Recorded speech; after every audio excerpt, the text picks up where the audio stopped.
the bases dropped on a beautiful Monday morning, 1st of July. Soccer Down here is live on an Overreaction Monday. We're taking your questions, your comments, your thoughts, your rants, whatever you got. Throw them at us on Twitter at Soccer Down here, and they can be about Atlanta United, who won 2-1 over the Montreal Impact on Saturday. They can be about the U.S. women's national team, who is preparing for a World Cup semifinal against England tomorrow. They can be about the U.S. men's national team, who is preparing for a Gold Cup semifinal this week against Jamaica.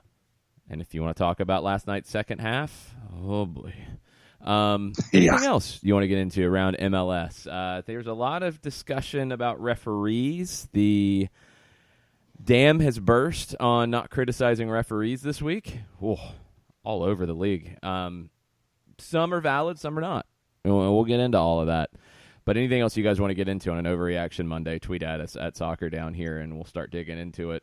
Let's start with Atlanta United. Let's start with the highlights, as you heard on 92.9 The Game, from Atlanta's 2-1 win over the Montreal Impact. Justin Miram in the left attacking third for Atlanta United. Turns on the ball, dribbles right, shot! Score! Golazo! What a goal by Justin Miram, and Atlanta United gets the first goal of the match in the 35th minute. It is Taider in the far corner. They attack the goal lower right. Taider to the penalty spot. It's cleared by Pogba, but right out to Novila with a drive score. As Gressel is in the far corner, Atlanta United attacking the goal to our left in the 83rd minute. Gressel up to the ball, strikes it, going for the penalty spot. Header! Shea! Score! Justin Miram again! Atlanta United finds a way. Final play of the game. Taider trapped on the left wing. Sends it to Kraliki in the corner. This will be it as it goes back now to Taider. Taider has to dribble back into the midfield. Full time. Atlanta United sees the match out like the champions they are. And they get a hard-earned 3 points at home to close out the first half of the season. Yeah, it was a hard-earned 3 points. It was not an easy match, and I don't think it should have been thought as such coming into it. Montreal, weird numbers because of the 4 games where they gave up 3 or more goals, but generally a good defensive team. And right now they're a far better defensive team than attacking team because of some of the missing pieces. They've got their back line pretty much intact, and it's piecemeal around it. I think Remy Gard and the job he's done, if Matias Almeida had not had the season that he's been having, I think Gard would be your coach of the year for the first half. But Almeida and the transformation he's had with San Jose will take that award. But Montreal is a team that we've seen a couple times now at Mercedes-Benz Stadium, and they have no real fear in sitting back and defending deep and just making life difficult for you. Atlanta had to keep their heads and had to find a way through, and Justin Miram was the man who delivered it in 2 different ways. But his golazo in the first half, what a moment for him, because this is a guy who's been struggling a bit in the last year and a half. First goal since September of last year, but he only had 2 goals since 2017. This feels like maybe we're going to start to see the Justin Miram that was among the best players in Major League Soccer in 2016 and 2017. And when you know the body of work, and to see a moment like that where you launch from, what, say 25, is that safe? Yeah. So when you have that moment, and then as locked in as he was at that point, especially for goal number 2, where he's right there behind Breck Shea. Shea tries to knock it in, and Miram right there to slam it home. And the relief that he showed, and he went into that when he was asked about it post match is like, what was the celebration about? It was about the relief of finally getting something on the board and contributing. And to have a player like a Justin Miram, who you pick up for basically the lint and loose change that you have by percentage in comparison in your pocket, to get that kind of a quality player, knowing what you can have and having the moments like you had over the weekend, I thought it was a tremendous example of what you were looking for when you got him in the first place. Well, let's hear from Justin Miram after the win over Montreal. Sometimes, you got to be patient, and then individuals need to create a bit of, magic and flair. And I was fortunate to get a little bit of space and cut in and take my shot. What was the celebration of the first goal? Just a relief. It's always tough when you get traded in the middle of the season, but these guys in the locker room have really brought me in, and I really love coming every day to work with these guys. And when you enjoy it, when this locker room is great, it kind of just feels on a different level to help. After the experience in Orlando, was scoring a goal, that kind of ovation, that kind of crowd, did that mean a little more to you? This was a different celebration. This was of joy for the city and these fans to really bring me in and excuse me, really just to bring me in as one of the guys and to help any way possible. And that means so much as a player.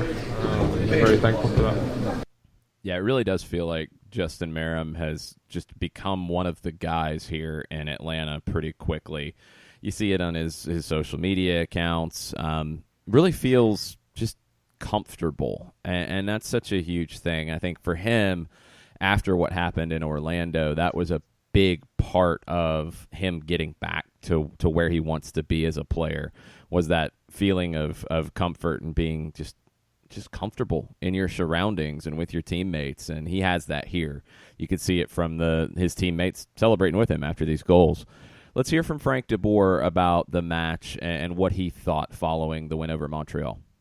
We were really played, I think, very concentrated, and of course it's difficult to create many chances when a team plays that deep on their own half. But we still believed in it, and we still played concentrated, very concentrated when we conceded the 1-1. And yeah, I think we really deserve this win. And finally, we are the good side of the score right now. A lot of times we conceded a late goal against us, and now we get one, and so that feels really well. And I think again, they really deserve it because they put a lot of effort in it. I love the way he puts it, concentrated, and as he put it later on too, he talked about the discipline that he was really happy with Atlanta United. Look, these are games where I think there's a lot of just comments from folks as you watch this first half play out, especially, that Atlanta has to play faster.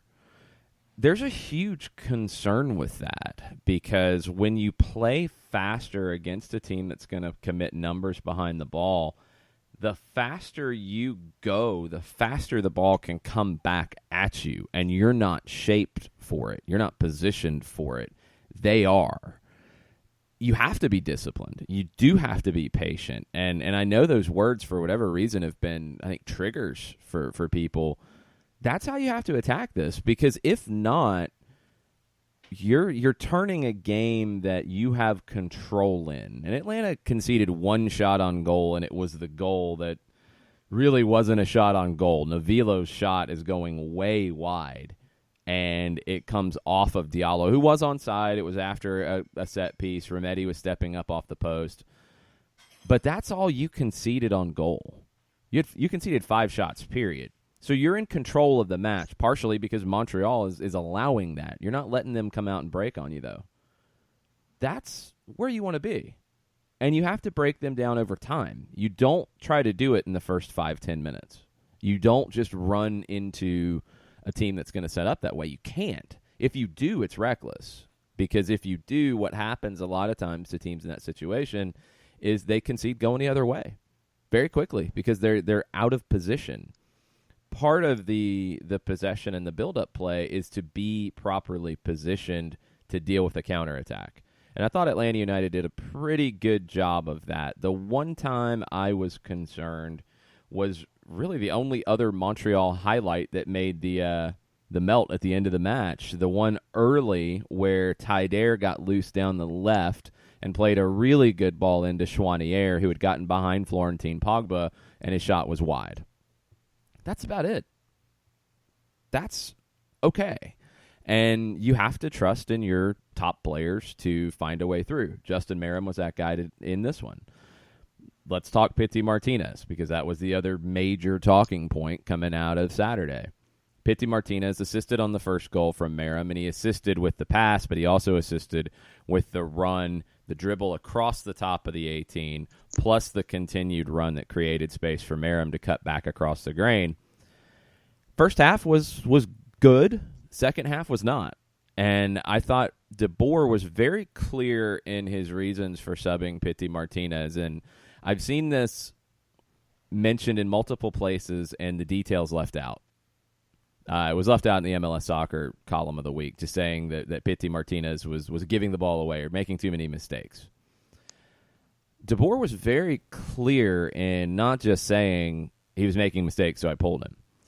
He was giving the ball away when the team was not set up to defend, when they had committed numbers forward, when they were exposed. That's when you can't make those mistakes. That's when you can't have those turnovers, because that's when counterattack goals are scored. It wasn't just Pity Martinez was making mistakes. It was the how and why and when that Pity Martinez was making mistakes. I think maybe he got tired, maybe he got frustrated, but he started pressing too much, making those mistakes at times he just couldn't. Frank de Boer made the right decision to pull him when he did. He had to for that game. And I don't think there's really a whole lot of argument about it, but cutting off the full explanation does a little bit of a disservice to the decision, because it's not as simple as Pity Martinez played bad in the second half, so he was pulled. There's more to it than that. Doesn't change it. Doesn't justify, oh, well, Pity was okay. No, it gives clarity to the decision. I thought first half was good, second half was bad. And that's where you're at, and you had to pull him when you did. And there is some discussion in our timeline this morning about Pity Martinez, and we'll get into that as we go. But let's go ahead and get into it. We're on it right now. Right. Let's go ahead and get into it. All right. So it comes from Bartimus Prime, and his number one take that Merrim should be starting in the starting 11 over PT. Well, that's not a full take, because forever, no. For now, I wouldn't have a problem with it on Wednesday. I wouldn't have a problem if it is. Well, right now, I don't know if it's an either or, but on Wednesday, for example, if it is Merrim on one side, Pereira on the other, Pity off the bench, I'm okay with that. A rest for Pity right now might not be a bad thing, and you're also looking ahead to another game on Sunday. You're not dropping anybody from the rotation right now. You can't. So, Pity Martinez isn't playing well right now. You need to figure out what you can do to help him play better, and if that is to give him a break or give him 60 minutes off in Chicago, that's what you got to do, because the games are going to keep coming. They're not going to stop right now. So you're not banishing a talented player like Pity Martinez to the bench. You're definitely not banishing him to the bench. I mean, let's be real about what's happened over the last 90 plus in Toronto and into the 60s on Saturday. Toronto, I thought he played well. He missed a penalty. That's a very bad miss at the end, but I thought he played well overall. First half, he was good. Second half, not good. Overall, more good than bad. And that's just how I feel about it when you look at the numbers and you look at the quality of play. So there should not be this giant drumbeat to put Pity on the end of the bench. I just disagree with that. And Daniel Price coming in this morning. Pity is an incredible player and very talented. However, right now, whatever it is, he doesn't have it. I don't know what he needs, but he needs to figure it out. Yeah, of course he does. But as I just said, it's not as bad as people would make you want to believe either. And that's another part that you do have to factor into this. A penalty miss and a bad 20 minutes doesn't mean he's a bad player and should be benched for good. I think that would be an overreaction on a Monday. Right now, you got to feel the best team for you right now. And if that's Merrim and Pereira out wide, then that's what it is. Don't think you're going to get Barco back this week. From all accounts, we'll have to wait and see how that looks. Wednesday, I think, would be incredibly speculative. Sunday, you'd love to get him back if you can, and we'll have to see where he is this week. I don't think he's going to travel to Chicago. That'll give him a little more time to recover. Villalba, same. Don't know exactly what the delay, what the injury is, how much longer it might be for him. Joseph Martinez is back and is training as of yesterday. I would be a little surprised if he's in the starting lineup on Wednesday, but I could absolutely see him come off the bench. And I think the target would be for him to start on Sunday against the Red Bulls. That would be my guess. Anything else on Pitti before we go to break? Go to break. All right. We'll be right back after this with more Atlanta and Montreal discussion. Hang out with us. We'll be right back. Looking for future leaders we can trust and believe in? Look no further than the high school student athletes right here in Georgia. High school sports teach young people how to be effective leaders. It begins by making their grades and being on time for practice. It includes learning to listen, following directions, accepting responsibility, being a good role model. And it's about respect for officials, opponents, the rules, and each other. The result? It transcends sports. It gives us hope for the future. High school sports. There's so much more than just a game. This message presented by the Georgia High School Association and the Georgia Athletic Directors Association.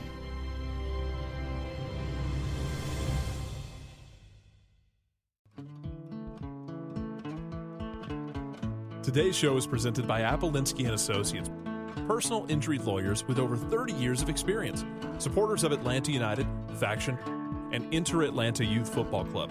If you've been hurt in a wreck, contact Steve today at steve@aa-legal.com or call in 24/7 at 404-377-9191.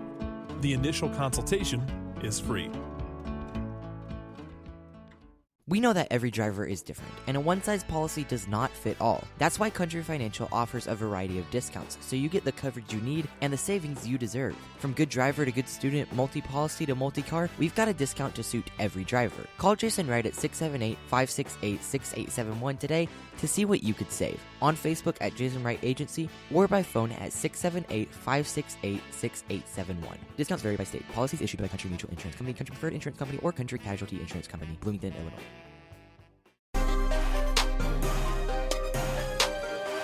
Welcome back. Soccer Down here, July 1st edition. It's an Overreaction Monday. We've got Kelly Francis from the Unrelegated podcast joining us in about 10 minutes. But before we get there, what else do we have on an Overreaction Monday about Atlanta and Montreal?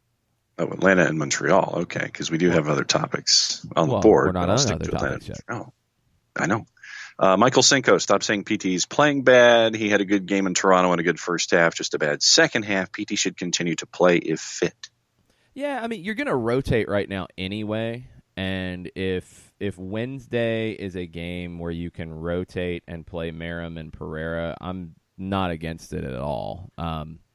Pereira was much better off the bench in his last couple appearances. I think he needed a little bit of that break because he was kind of struggling a little bit in his last couple of starts. So good for him to get the time. If he can come in and give you a start, great. If it's Gordon Wild's time to give you 60 minutes as a starter, cool.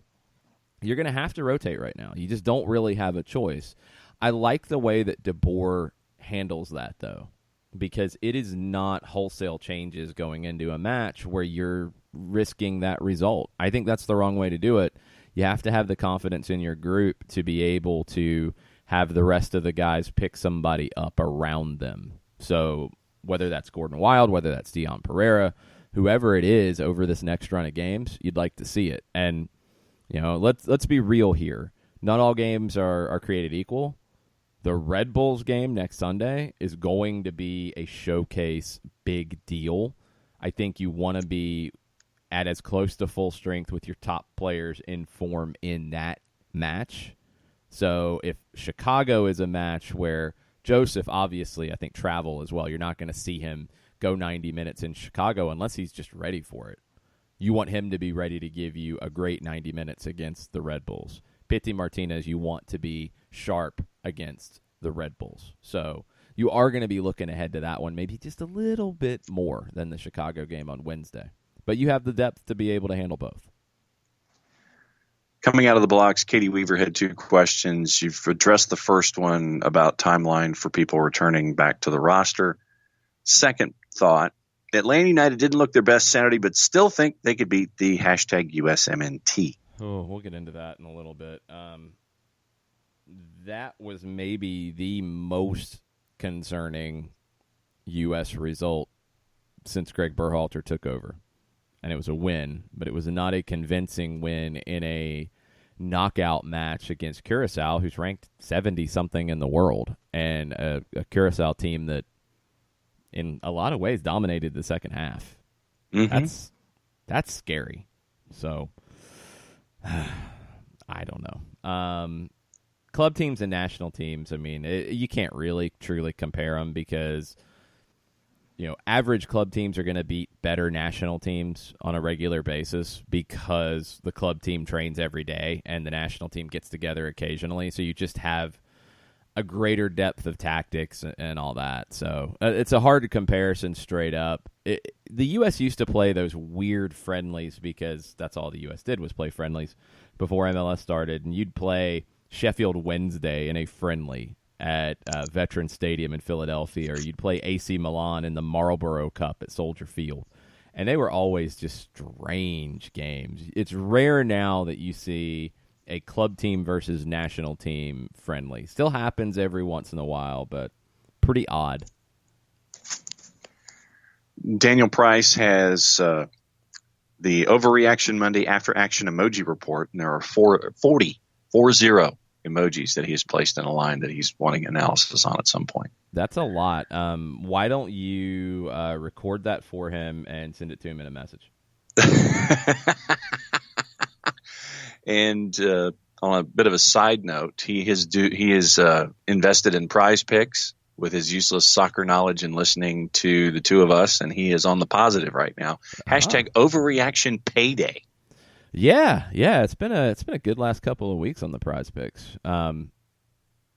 Betting against Zlatan Ibrahimovic going over has been a good thing lately. Yes, it's been a very good thing. I was a little worried when I expected Germany to beat Sweden, and I didn't go heavy on German goals. I went against Sweden goals, and I just got lucky that I picked Aslani, who didn't have a good match and didn't get on the board. So I got the right one for the wrong reason, but it all worked out. It was a good weekend on the Prize Picks. Eichmann has a preferred starting 11 if everyone's available. If everyone's available, okay. Everyone's available, and then he has basically an 18, but his preferred starting 11. Joseph up top, Miram, Barco, Gressel behind. Then Nagbe Remedi behind. Then a back line left to right.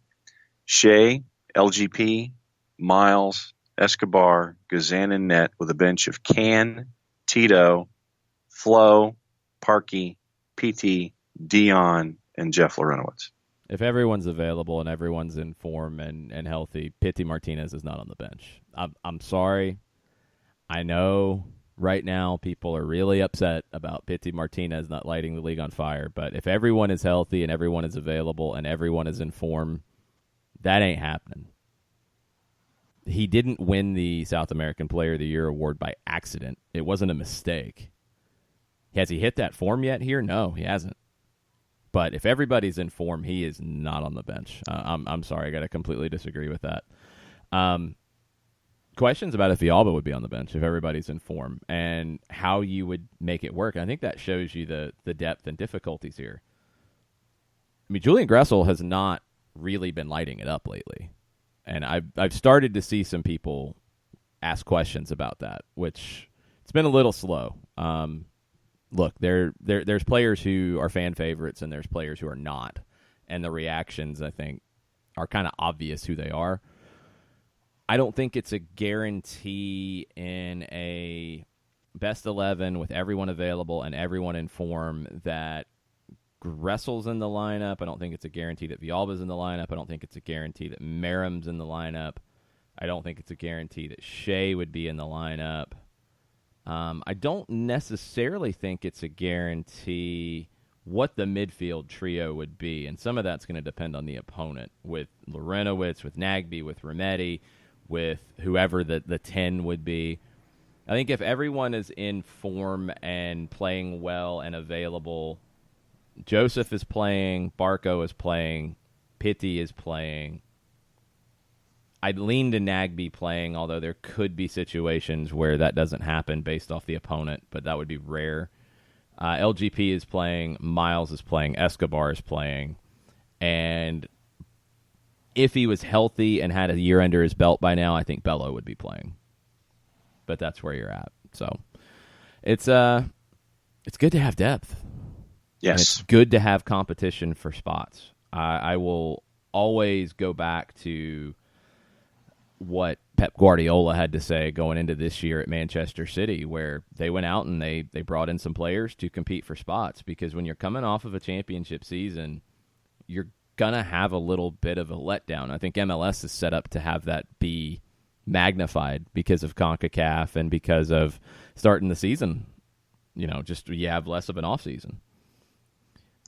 You have to have that competition for spots, because that letdown, you just achieved everything that you'd set out to achieve. You're going to let up just a little bit. It's human nature. So the way you avoid that is you have somebody come in, try to take your spot, who wasn't there and wants to lift that trophy the next year. So you've added pieces that were not part of the championship team last year. They're going to be pushing guys. That's great. That's what you want. So it's not a guarantee that you have a lot of guys in a starting 11 that there's just no questions asked. And when form changes and when quality changes and you have dips, then of course you're going to turn to the bench. So it's a good thing, and it's where you need to be. And I think a lot of teams in the league don't necessarily have that deep of a conversation about this. Let's take a break. Let's come back. We're going to get Kelly Francis on the line, get her thoughts on Atlanta and Montreal, and also on the U.S. women's national team, as they are a day away from a World Cup semifinal with England. Be right back after this. A ranger station. I'd like to report a bear hug. Okay. I put out my campfire and Smokey Bear hugged me. So you drowned the fire, you stirred it, drowned it again, and felt that it was cold? Uh-huh. Yeah, he's just letting you know you did good. Bear hug from Smokey Bear. Status update. I'm gonna let you go now. There are many ways to start a fire, but one sure way to put it out. Learn how you can do your part at SmokeyBear.com. Sponsored by the U.S. Forest Service, Ad Council, and your state forester. As a business owner, you know that every year brings new challenges and opportunities. The success of your business demands expertise and focus. And Country Financial can help you keep that focus by helping ensure you have the right insurance protection in place to meet your goals. Jason Wright can help you create a customized insurance plan that has coverages designed just for your business. Give Jason a call at 678-568-6871 or reach him on Facebook at Jason Wright Agency. Coverages vary by state. Policies issued by Country Mutual Insurance Company, Bloomington, Illinois. This is what matters. This is beyond X's and O's. This is the difference mutual respect makes. This is what character looks like. This is what defines us in Georgia. This is sportsmanship. School sports. It's not the outcome that matters most, but the way the games are played. This message presented by the Georgia High School Association and the Georgia Athletic Directors Association.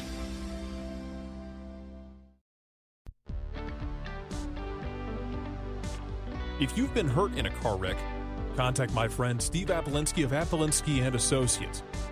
He's been representing individuals for over 30 years throughout Georgia and Alabama.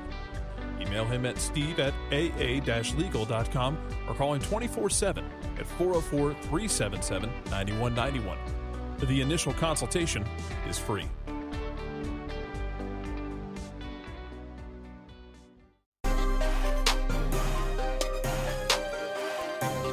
Welcome back. SDH, July 1. Halfway through the year. It's been a Happy crazy... Bobby Bonilla Day. Okay, we'll explain Happy Bobby Bonilla Day later because it's not bad baseball contracts down here. It's soccer down here. And we have somebody to talk soccer down here. Kelly Francis joining us from the Unrelegated podcast in the Queens of the South. Do you know who Bobby Bonilla is? I have no idea who that is. You're much better off for not knowing okay, who Bobby good. Bonilla is. Good. Generational disconnect for 500, Alex. Oh, Bobby Bonilla would be the equivalent of, who would be the player that I would compare him to? Like CJ Sapong. Yep, I got it. A solid player, a good player, a player who didn't really perform at the level you expected. Right. Yep, okay. That makes sense now. There's our baseball-soccer comparison. Yeah, but where did the year go? That's a great question because you did just remind me that it's half of the year. And I'm like, oh, God, where's my entire year gone? It's been craziness, and it feels like it's been long and short at the same time. It's about to get really hectic, though, for Atlanta United with a ton of games the rest of this month and some really big games and a really big game coming up next weekend. But let's look back to this past weekend. Montreal came in to defend. They defended pretty well. They didn't defend well enough. Atlanta gets the 2-1 win. What was the vibe like in the building for you? Well, I, as always, was sitting in the supporters section, and it was the typical vibe. I mean, I think we were getting a little anxious come time for that first goal, that we were afraid that this was going to end up being one of those games where the team bunkers and they sit and they defend, and we walk out with either a tie or maybe a lucky goal towards the end of the match. But damn, Justin Meram. And I couldn't see it because I was standing almost directly behind the podium, and I had a large flag in front of me. So most of the time when I wanted to watch play, I had to look up at the Halo board, which is normal. But all I remember is seeing, a ball slightly flying and then beer being chucked at my face. So when I watched the replay, my God, gorgeous. And I know that people have been talking about Pity's issue with giving away balls during the game and how it probably was the best thing to be subbed off. But he was the reason that space was created. And a lot of people were arguing, why give him the assist? But when you watch that play, I mean, he passed the ball to Meram and he continued the run and created the space that Meram took advantage of. So yeah, that's an assist. Yeah, I gotta say something about that. Look, when we're at the point now that people are going to question assists given for players, stop. Like 100% stop. It's not, an assist is not given based off if you like the pass. An assist is given if the pass was the one preceding the goal, period. That's it. It's pretty textbook. So when now we're at the point that, that shouldn't even be an assist. If it was somebody else in the team wearing a different number who gave that pass, there would not have been any comments said. And that's really, really sad. Yeah, it seems to be this thing where it's not like Barco was last year, right? So Barco, when he came in last year, had a lot of expectation because he was the $15 million man. I mean, we have a new $15 man this year, but it seemed a lot different last year because Barco was younger. He was talented and he did a lot of things at Independiente, but it wasn't to the level that Pity is. I mean, Pity is an international star, especially in Argentina. And, for being the South American Player of the Year, I think people just expect him to come in and be better than Zlatan. And in some ways he is. It's just there are so many things that go into a player's ability to feel comfortable, to be in form, and all of this stuff. And we've seen games where, like in Toronto, he played brilliantly. I thought he did a great job. And, unfortunately, that second penalty sort of, I don't know how, but the second penalty wiped away all of the work that he put into that game, which is unfortunate because it shouldn't. But it's just such a hot, contentious debate. Anytime you get on Twitter, anytime you talk to anybody, they just want to blame him. And he's putting in the work and he's trying to get back in form. And we see sparks of it all the time. It's just, it hasn't clicked yet. And I think people just need to be more patient and understanding. And to the greater picture, Kelly, I think that what this win speaks to is that during a year, you like to see a team win games in different ways, because if you're just winning in one manner, everybody's going to sit there and it's like, well, okay, so you didn't win playing this way, then something's obviously wrong. But I think that when you can have a win like a win against Montreal, I think it speaks to the depth of the roster that you have, the philosophy that's being instilled by Frank DeBoer and the coaching staff, and the idea that you can do things in different ways and still get what you want by the end of the day. It for sure does. I mean, walking into that game on Saturday, I wouldn't have thought that I would have been walking out with a Justin Meir embrace. I mean, if anything, I would have thought that Justin Meir had a little bit of combination play with Brandon Vasquez, and maybe Vasquez is able to connect on a few of those passes. But yeah, that speaks to the depth, like you said. Our team is really deep, and a lot of the players don't. Hold on, for some reason, there's a helicopter above me. Not shining a spotlight on you, is it? Yeah. What did you do? Are you getting picked up? I stole so much stuff. I walked inside. Sorry. But yeah, it speaks to the depth of the squad that Justin Meir can start and get the brace that he did and play the way he did. I thought he had a great game. And then you're looking at other players that we finally got back with Escobar. Escobar was able to hold back, and then Pogba starting out as a left back and playing really well in that position as well. It just shows that we have players who aren't being utilized all the time, but when they're asked upon by the coach to come in and perform, and that's what you want. All right. We've got to get into, we'll have plenty more Atlanta-Montreal conversation, but we've got to get into tomorrow. Oh, United my God. States and England, World Cup semifinal, and things have already gotten crazy because that's what happens in these moments, and especially when you're dealing with the English media and the situation with the hotel. Have you ever been in the wrong hotel, Kelly? Yeah, sometimes. I actually haven't heard this yet. I've only seen the newspapers in England that have started promoting that everybody hates the U.S., so you should hate them too. Yes, there's that. I've already too. seen those. I don't know about this hotel thing though. 'Cause I was moving all day yesterday, so I didn't get this.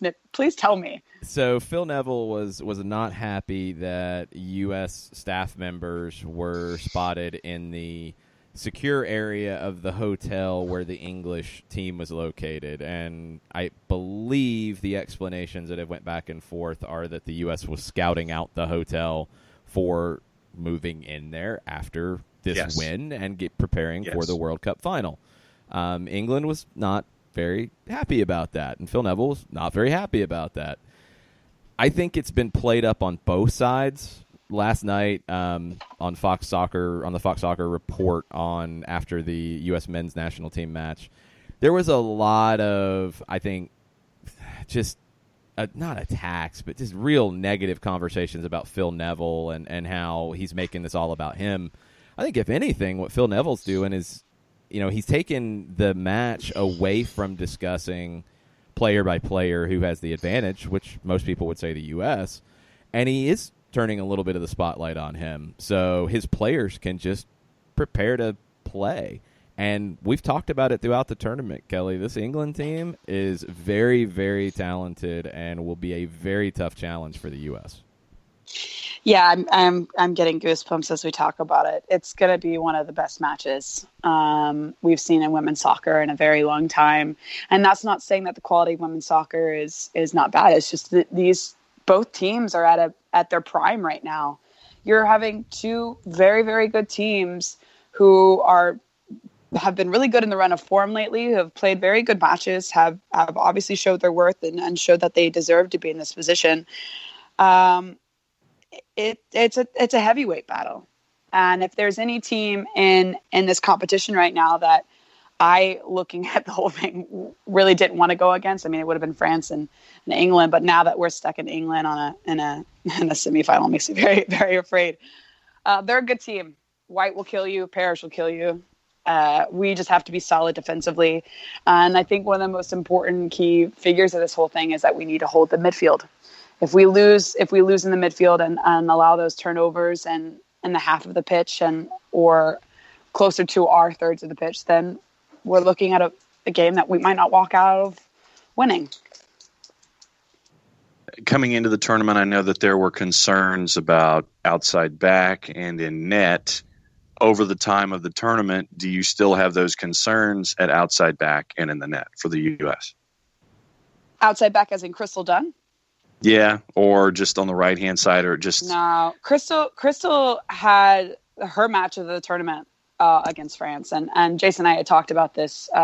She's obviously not very familiar with that position, but she's showed great responsibility and talent, and weirdly, that's where she needs to be for this team, and she needs to start, and she needs to hold that together. And I think because of the last game heading into this match, I think she's going to be on a high, and that's kind of what you want a player like that to be coming off of, to think of any competition she goes against, that I have the ability to beat you, and I will take this ball away from you and you won't get past me. And that's something that you want out of her. And then I think in net, I doubted why Morgan was starting last game. I thought she was beat up too much. I thought she needed to maybe come be subbed on later on in the half and start Carly Lloyd, but Morgan once again showed her resiliency, and it's just a testament to the team, and it's a testament to the professionalism and the endurance of these ladies, that they can go again and get beat up and get back up, and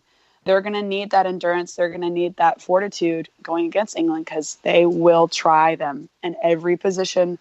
It's going to be a battle 1v1 in every spot.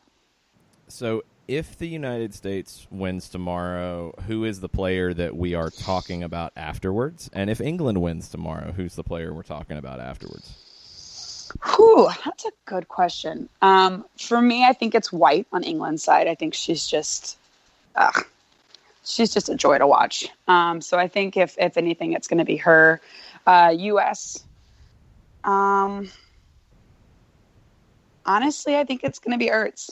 Ertz has the ability to read the game extremely well. She has the ability to understand how a play is unfolding and sort of disrupt that. And I think we need a disruptor in the midfield who's going to be able to change the pace of play, who's going to be able to disrupt the English side going forward. I think that we'll be looking at Julie Ertz having the game of her career tomorrow. She might have to. It's going to be a tough one. We'll have plenty of preview coverage the rest of the day. We've got soccer over there later today. We've got tomorrow's show where we'll get in depth. But this is a massive, massive match. The ratings have been huge for the whole tournament. I think this will be the most viewed game, both in the United States and in the UK. It's going to be very, very cool tomorrow afternoon, and we'll be getting you set for it. Make sure you're following Soccer Down here for all of our cup dates. It'll be the rest of the week as we get ready for the final on Sunday. And make sure you're following the Kelly Francis for the multitude of things that Kelly is doing. What do you have coming up outside of the cup date stuff? What do you have coming up the rest of the week? I'm working a large event this upcoming weekend. So Overwatch, it's all the gamers. We get to hang out with all the gamers this weekend. So just gonna have a lot of fun watching video game play and hanging out with a lot of folks. Ooh, I'm gonna have to get your scouting on my prize picks, because they have the ability to pick the over under on esports. And I don't know these players, so I might need some inside scouting. We can talk about that. Yeah, I know the players. Let's have a discussion. We'll have to know who stayed up late the night before and didn't get ready for the big game. I'm not telling you that. Oh man, I was looking for some inside knowledge. Thanks, Kelly. We appreciate it. We'll talk to you soon. All right. We're gonna take a break. Come back right after this and wrap up hour number 1. Looking for future leaders we can trust and believe in?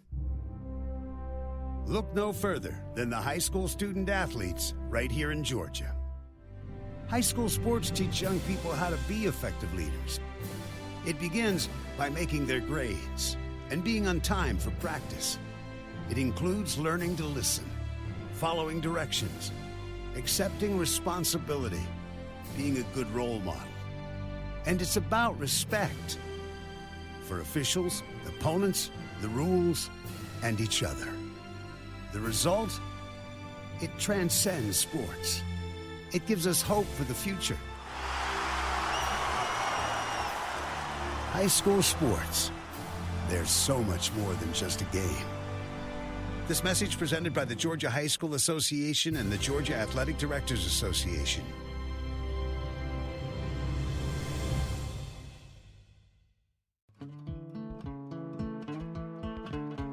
Today's show is presented by Atlutd and Associates, personal injury lawyers with over 30 years of experience, supporters of Atlanta United, Faction, and Inter-Atlanta Youth Football Club.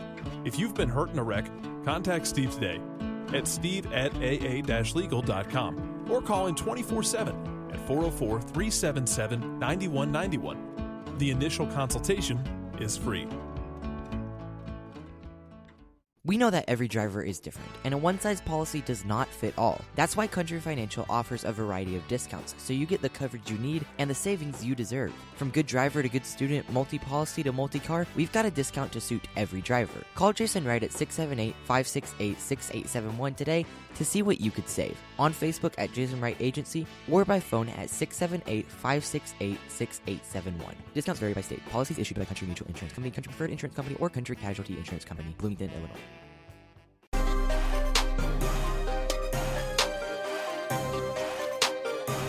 Welcome back. Final segment, hour number 1 here on SDH. It's an Overreaction Monday. Maybe somebody's calling in their reaction to John. Yeah, really? Yeah, maybe well, so. You think you hang up the phone and then they call you right back, and it's a number that you don't recognize, and then they just decide, okay, then you're not going to recognize it a second time. You're not helping. I'm just impressed you still have a landline because that's just awesome. Okay, well, here's the rationale behind that.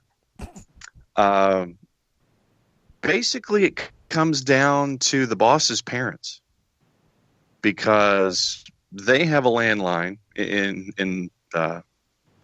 Patty's mom's house, and bottom line there is that we don't think that there are times when she would remember to call us on either of our cells if Patty's mom needs something.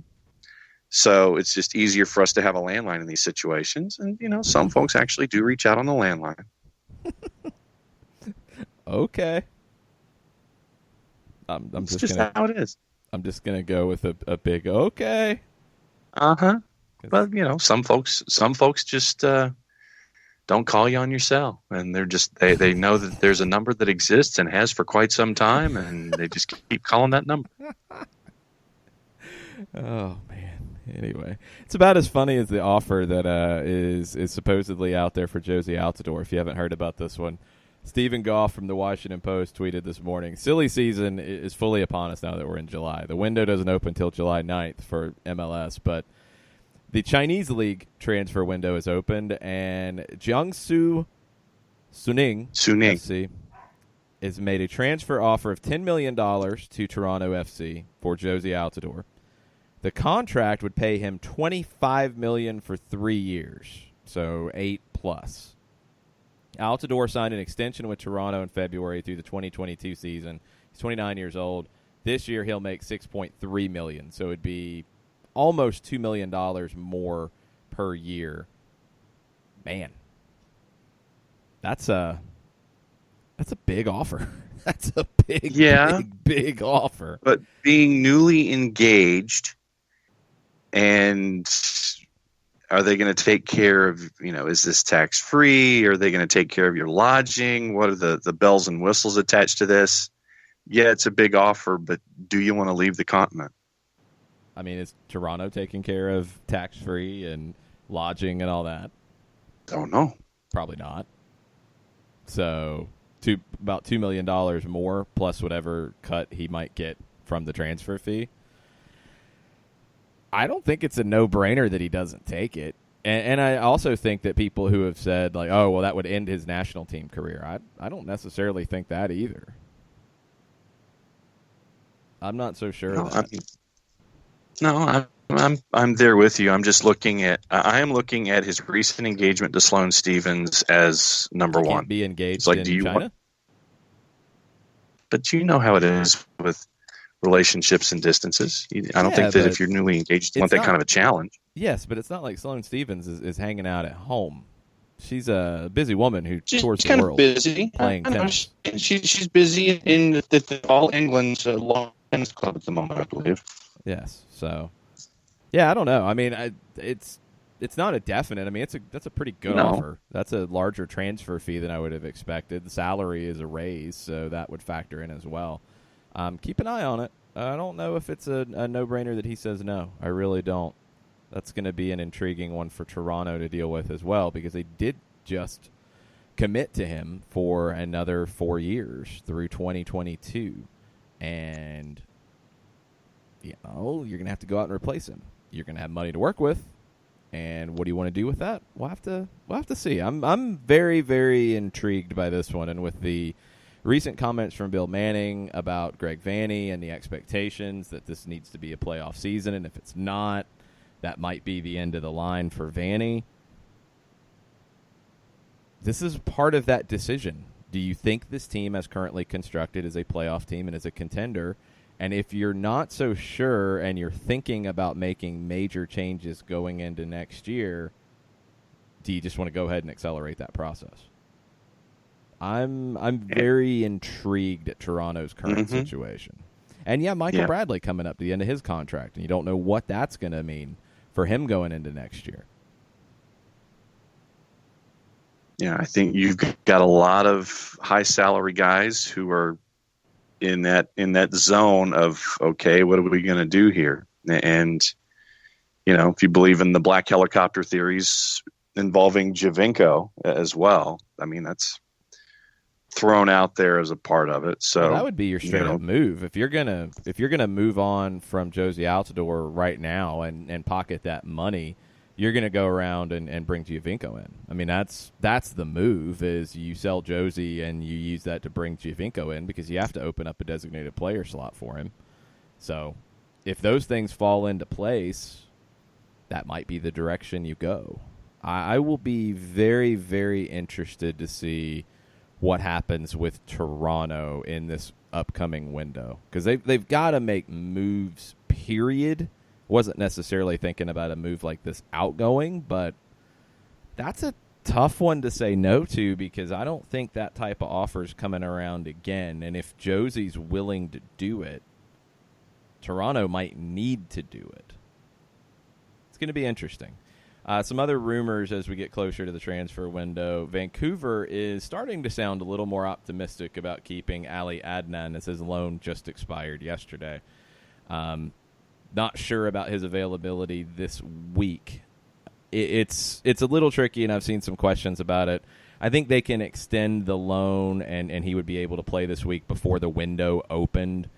I'm not 100% sure of that now that his loan expired and the window is not open yet. There's like a 9-day delay.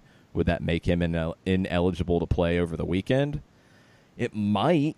I guess some of it just depends on what the particulars were with renewing that loan or continuing it or what have you. So Marc Dos Santos was at least a little more optimistic about keeping him going forward. You've got some rumors out of Mexico that Cruz Azul is interested in Mauro Manotas of Houston. And we've talked about Albert Ellis potentially being sold, as there were a lot of rumors back in the winter window on him. Manotas was a player that you hadn't really heard too much about as of yet. And Houston is so reliant on Manotas, on Ellis, on those guys. You're seeing it right now as players are missing with the Gold Cup. Manotas to Cruz Azul, I mean, the question about Houston that I've brought up with Ellis, and it would be the same one with Manotas, is you might get an offer that you have to take. Completely understand that. That's where the Dynamo are. But are you ready to then go and replace that player very quickly? And that's the part you just don't know. You know, do they have their list? Do they have players that they have talked to? Do they know who they could go get? If you do, then it's easier to make the sale. If you don't, that factors into your decision making. And if you don't at this stage, you're just not prepared for the worldwide game right now, because you're going to get these offers and if you're an MLS club, and you're going to have to be ready to sell when the time is right.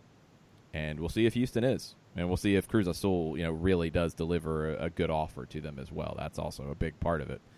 Fox Sports in Argentina is reporting that the LA Galaxy are still chasing Cristian Pavón of Boca Juniors. The latest number that was reported was $12 million, which has been pretty consistent, but for 50% of his pass. I think some of the earlier offers were for more of his pass. That would basically mean that if he was then later sold, that it'd be 50-50 between Boca and the Galaxy on the proceeds of that. That's a lot of money for half. But Pavón was a player that Boca had prepared to go to Europe and had set a really high release clause on that they're not going to be able to get. Miami, the rumors are spinning big time. Luis Suarez still being talked about. Now Radamel Falcao is being linked via BN Sports. And one player who was being linked, Tyler Boyd, the new winger for the United States, now it looks like he's going to head to Besiktas in Turkey instead of coming to Miami. So we are over a week away from the transfer window, and all the chaos will be getting ready to ensue because welcome to silly season again. Kind of like the NBA. Not like the NBA. That's a whole different level of silly season. Credit to the NBA for creating the structure the way they have to get this much talk. I mean, they had a 5-hour show on one of the ESPNs yesterday talking about all the free agent stuff. You've got stuff being announced, seems like every hour, every 30 minutes, just crazy moves, and people freak out. Then there's another move to freak out about, and then there's another move to freak out about, and it's just it's been great for the NBA. And I'd love to see the final day of the transfer window be that for MLS. And it hasn't been. The first window is so weird that it doesn't really allow itself to be that because it's in May. This one could be. Crazy. Could be. Well, we don't know. You don't know if it's going to be crazy yet. You don't know when the moves are going to happen.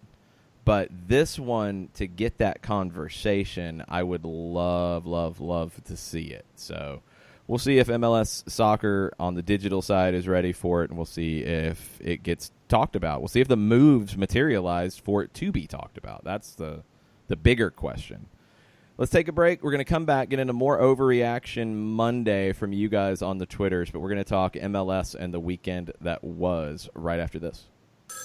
A ranger station. I'd like to report a bear hug. Okay. I put out my campfire and Smokey Bear hugged me. So you drowned the fire, you stirred it, drowned it again, and felt that it was cold? Uh-huh. Yep, he's just letting you know you did good. Bear hug from Smokey Bear. Status update. I'm gonna let you go now. There are many ways to start a fire, but one sure way to put it out. Learn how you can do your part at SmokeyBear.com. Sponsored by the U.S. Forest Service Ad Council and your state forester. As a business owner, you know that every year brings new challenges and opportunities. The success of your business demands expertise and focus. And Country Financial can help you keep that focus by helping ensure you have the right insurance protection in place to meet your goals. Jason Wright can help you create a customized insurance plan that has coverages designed just for your business. Give Jason a call at 678-568-6871 or reach him on Facebook at Jason Wright Agency. Coverages vary by state. Policies issued by Country Mutual Insurance Company, Bloomington, Illinois. This is what matters. This is beyond X's and O's. This is the difference mutual respect makes. This is what character looks like. This is what defines us in Georgia. This is sportsmanship. School sports. It's not the outcome that matters most, but the way the games are played. This message presented by the Georgia High School Association and the Georgia Athletic Directors Association.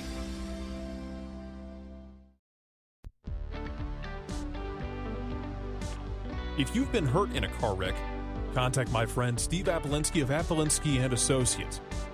He's been representing individuals for over 30 years throughout Georgia and Alabama. Email him at steve@aa-legal.com or call him 24/7 at 404-377-9191. The initial consultation is free.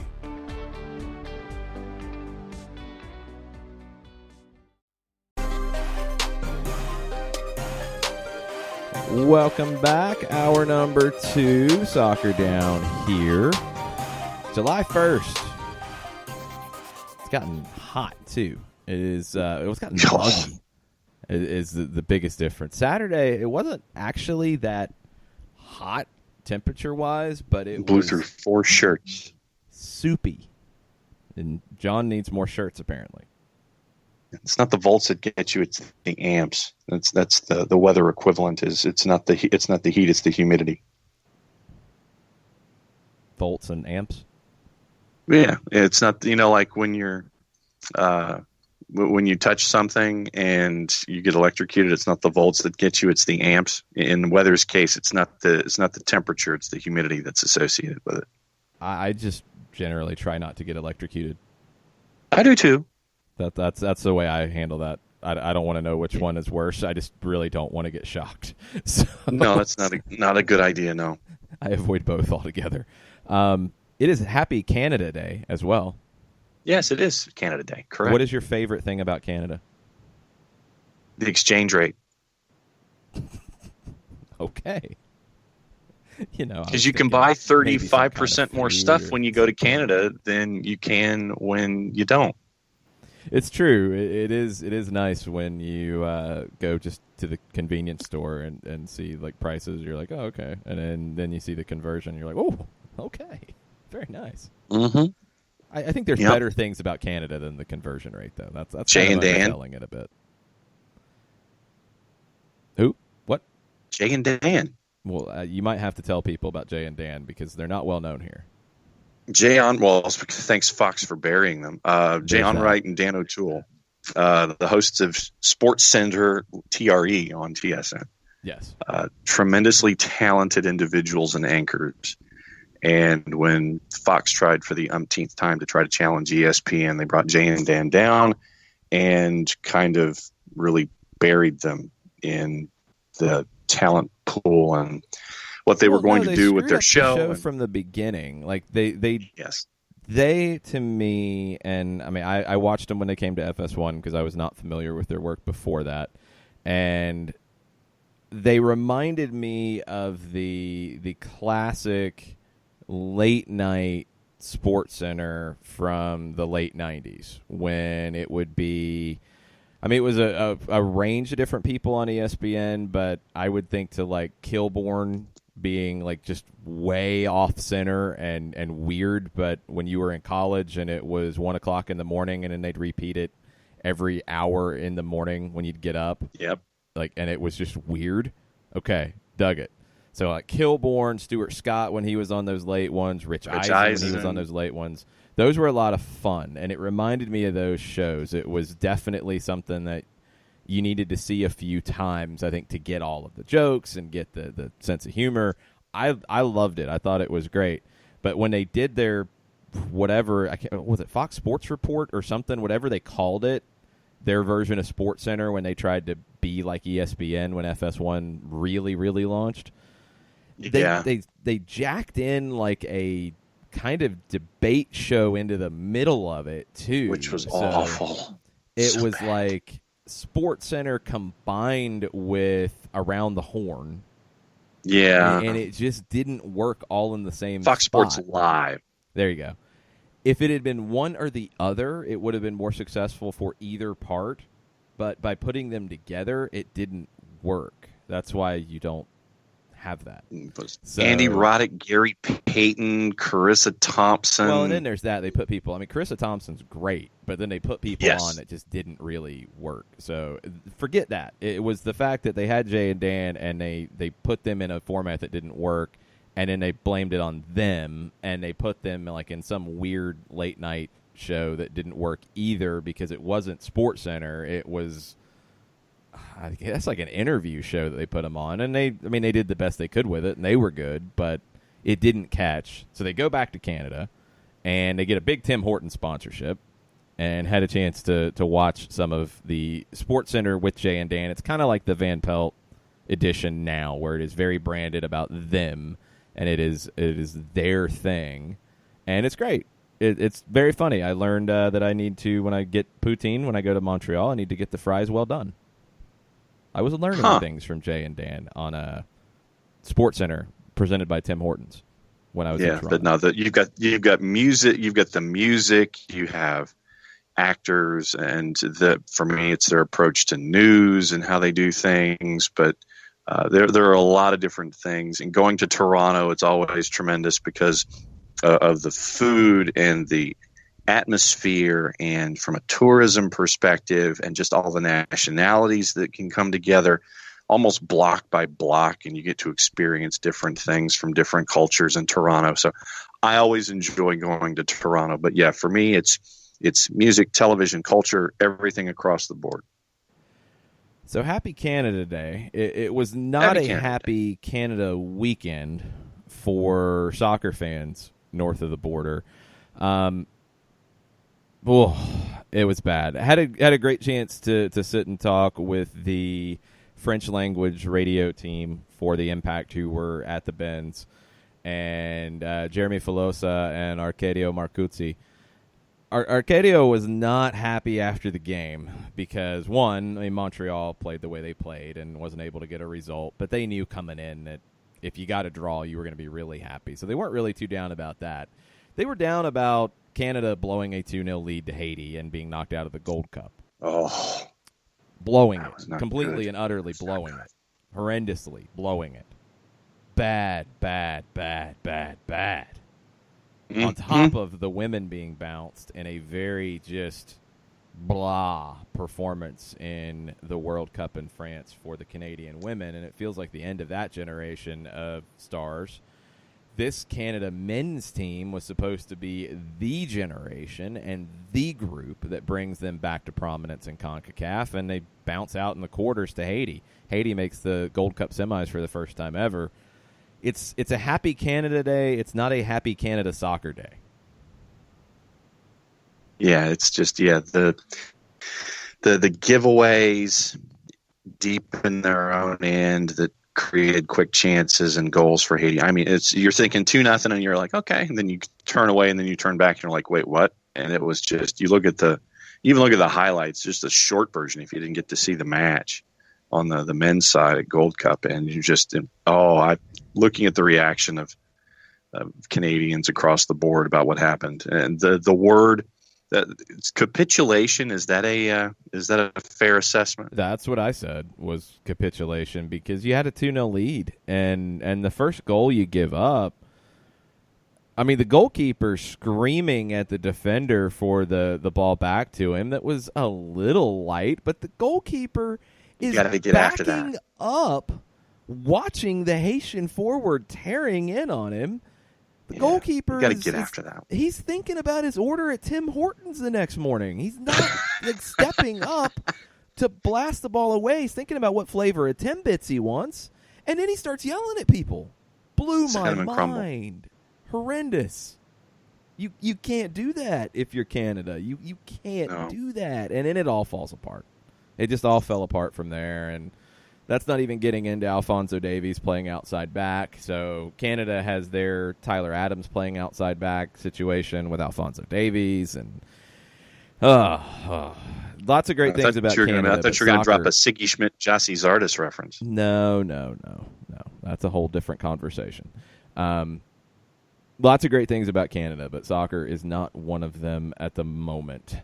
We'll talk more Gold Cup in a minute because we've got a lot of things to talk about with the U.S. men. Let's get into the MLS recap from the weekend, and we don't need to go game by game. There were a few things that jumped out to me. Last night, Portland gets the win, a really good one with Portland and Dallas. Dallas threw everything at them as the night went on. Jesus Ferreira had a great chance that he was unable to put on goal. Ricardo Pepi checked in late and had a spark, nearly created an opportunity. But it's Brian Fernandez. I mean, the guy has played 7 matches since coming to Portland, 5 in MLS, 2 in the U.S. Open Cup. He scored in every single one of them. He now has the record for most goals to start an MLS career with 5 in 5 games, in consecutive games. He scored in his first 5 for Portland and MLS. He's got 2 in the U.S. Open Cup. And Brian Fernandez just keeps doing the business. And to your, following your advice, not Prize Picks advice, but fantasy advice, even though he and Diego Valeri only played one of the 2 matches this week for Portland. Started, captained, and I think that he will be a mainstay in the Soccer Down Here Fantasy League presented by the Jason Wright Agency for me until further notice. Yeah, didn't expect the heavy rotation in Montreal on Wednesday from Giovanni Savarese, but they get back home, they get the win. They're going to have to win their home games down the stretch, and you would expect them to be really competitive in that area. Portland's a team to keep an eye on out west. Let's get through everything else, then we'll talk all the referee situations because there's a couple. San Jose just continues to be dominant. They get a big 3-0 win over the Galaxy off of a clean sheet win over Houston in the midweek. Matias Almeida is your coach of the year so far in 2019. Vaco was really good in this one, and the Quakes win the Cali Classico. Yeah, and to me, you look at the Galaxy right now, and the only thing I can sit there is just like, I can't figure them out. I really can't. And there are times when they're just not very good, and they'll surrender 2 goals in 3 minutes like they did late second half with Salinas getting one and then Tommy Thompson coming back and getting the other. And the reaction of the San Jose players once Tommy Thompson put that ball in the net to give them the 3-0 lead, I thought that it was typical of what you see in a Cali Classico, but you also saw guys that were really happy for Tommy Thompson to be able to contribute the way that he did. But you tip your hat to Matias Almeida and everything that they've been able to do in San Jose. And I know that everybody was looking at the bit of a rough start and not thinking that the expectation was going to be very high, but he has turned things around, and it's very cool to see. Yeah, Almeida's doing an amazing, amazing job. Since 2011, this is going back to the beginning of American Soccer Analysis, which is a great site if you want to get really deep into expected goals and advanced metrics and such. This year's Chicago Fire are the worst performing team since 2011 in MLS versus expected results using expected goals. That was completely on display in their loss against the Red Bulls. It felt like either Luis Robles was making an amazing save or Chicago was just missing another golden opportunity, and New York does enough to get the win. This is the Chicago team that Atlanta is facing next on Wednesday. It feels like it's either going to be a situation where they start to break through and they start to actually convert on some of these chances, or they are emotionally and mentally broken and can't completely tell at the moment. But Chicago is just not getting the production that you would expect based off the way that they play. I just when it comes to Chicago, and you can tell by how I'm trying to put a sentence together, you just kind of put your hands up in the air and you're going, who are you? Some weeks you get, Gaetan and Katai, and when Jordi Mihailovic isn't on national team duty, you have a middle that works very, very well. And then there are some weeks where they just are deciding to sit in the corner of the lunchroom by themselves and not do anything close to what you are expecting them to do. So Chicago is one of those teams for me right now where I have more questions than answers. See, no, I disagree. They're not the team that is stepping up and playing well. They're 4-7-7. That's not good enough. That's just flat out not good enough. It's not even a situation where they're inconsistent like a Real Salt Lake, where RSL has a very good win over Sporting Kansas City this week. Then they get blown out another time. Chicago is just not that good. They're just not that good in terms of the results. In terms of the play, yeah, it's been good, but they're not getting anything to show for it. They had back-to-back wins in May, early May.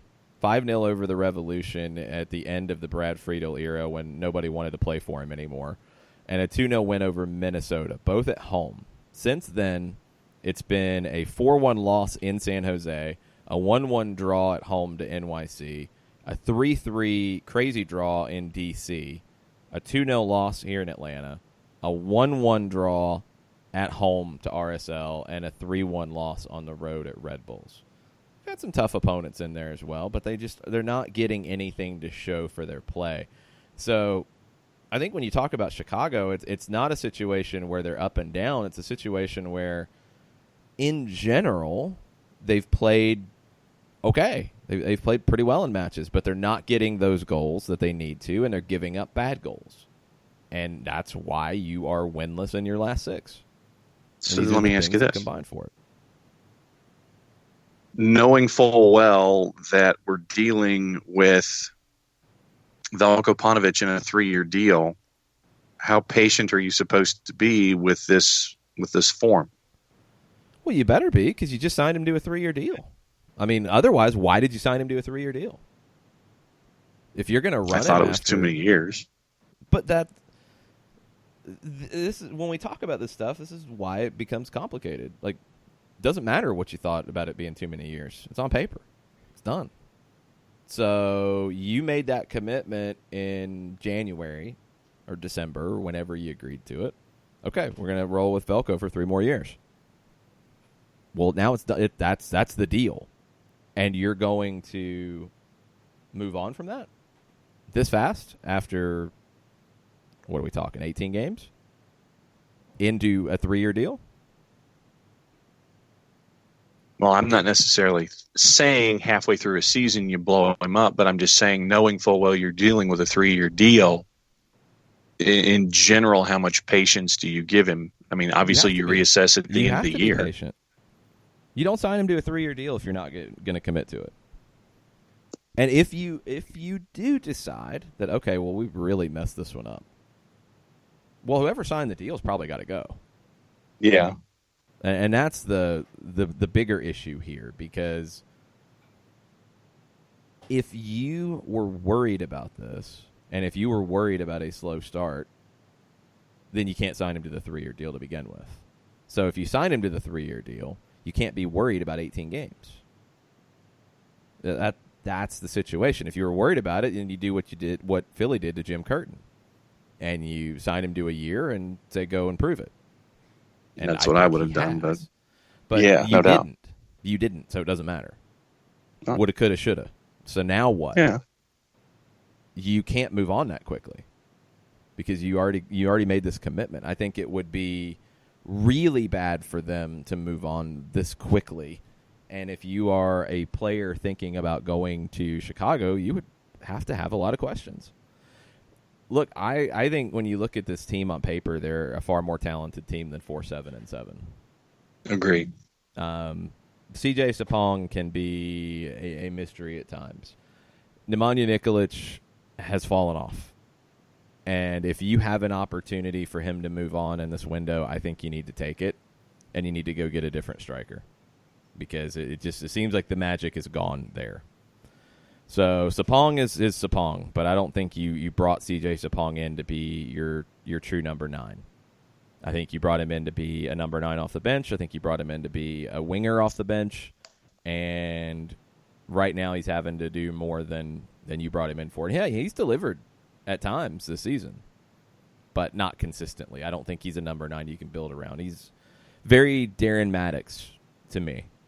A guy that can be a spark, a guy that can give you something in spurts, but not a player that you're starting 34 times a season.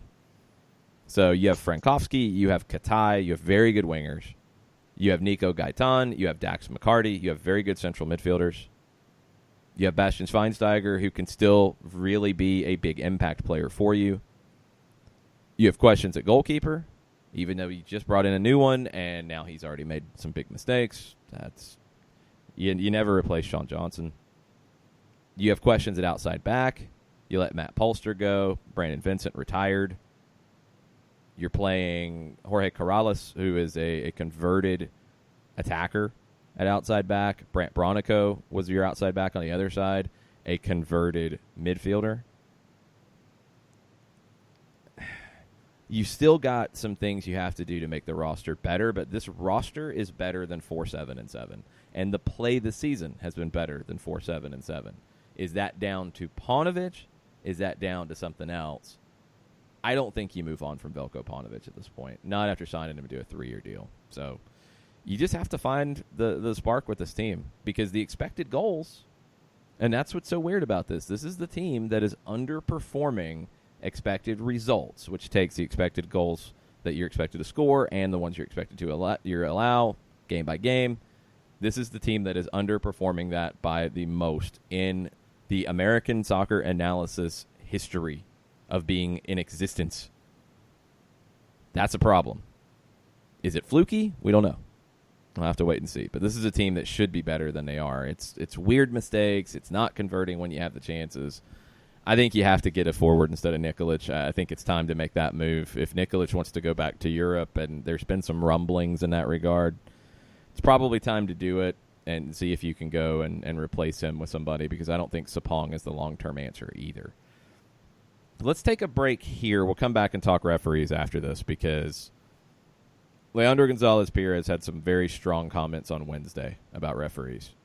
Alejandro Bedoya had some strong comments about the second penalty called against Philadelphia in their loss to NYC.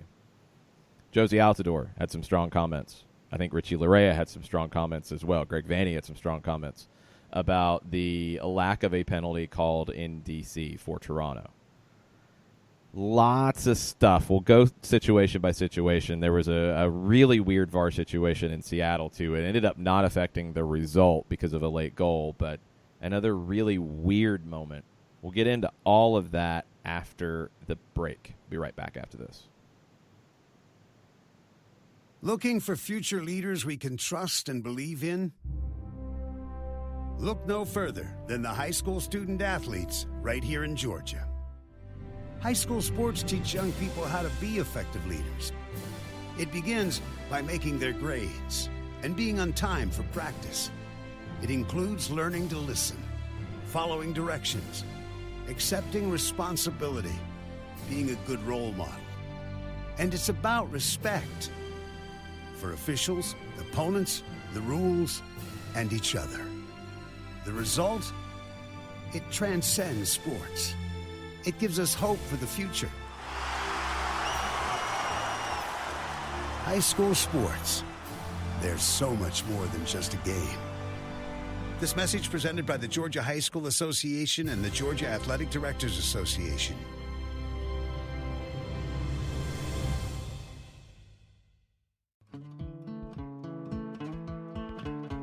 Today's show is presented by Atlutd Associates, personal injury lawyers with over 30 years of experience, supporters of Atlanta United, Faction, and Inter-Atlanta Youth Football Club. If you've been hurt in a wreck, contact Steve today at steve@aa-legal.com or call in 24/7 at 404-377-9191. The initial consultation is free. We know that every driver is different, and a one-size policy does not fit all. That's why Country Financial offers a variety of discounts, so you get the coverage you need and the savings you deserve. From good driver to good student, multi-policy to multi-car, we've got a discount to suit every driver. Call Jason Wright at 678-568-6871 today to see what you could save. On Facebook at Jason Wright Agency or by phone at 678-568-6871. Discounts vary by state. Policies issued by Country Mutual Insurance Company, Country Preferred Insurance Company, or Country Casualty Insurance Company, Bloomington, Illinois.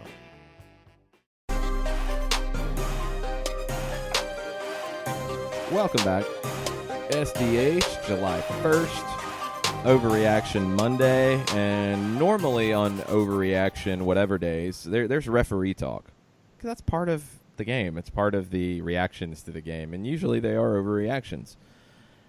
I don't know if all of the questions and criticism of referees from the weekend are necessarily overreactions. And that's not a great situation to be in. Let's start with the judgment calls, the real kind of hit or miss judgment calls that we saw first from the weekend. Valentin Castellanos scored 2 goals for NYCFC. He also earned 2 penalties in their 4-2 win over Philadelphia. Both were somewhat questionable. I think the first one was more of a penalty than the second. The second one, Alejandro Bedoya really took exception to and said it looked like he'd given him an uppercut or something from the reaction. The reaction was special. Was it a penalty? No. Yeah, that's about right. It's a tough one. I don't love the call. I don't love the call. You had a situation in DC and Toronto where the clip made the rounds pretty strongly after the match, and Toronto gave up a late goal that was another VAR situation where it was not called on the field. It was called after review. A pull down on a set piece. Really on the strong side. We've seen that not called before, but on the stronger side. I think complaining about that is a little rough, but the call that was not called, where a DC player just basically ran straight into a Toronto player inside the 18, like kind of flying hip checked him. I don't know how that doesn't get called.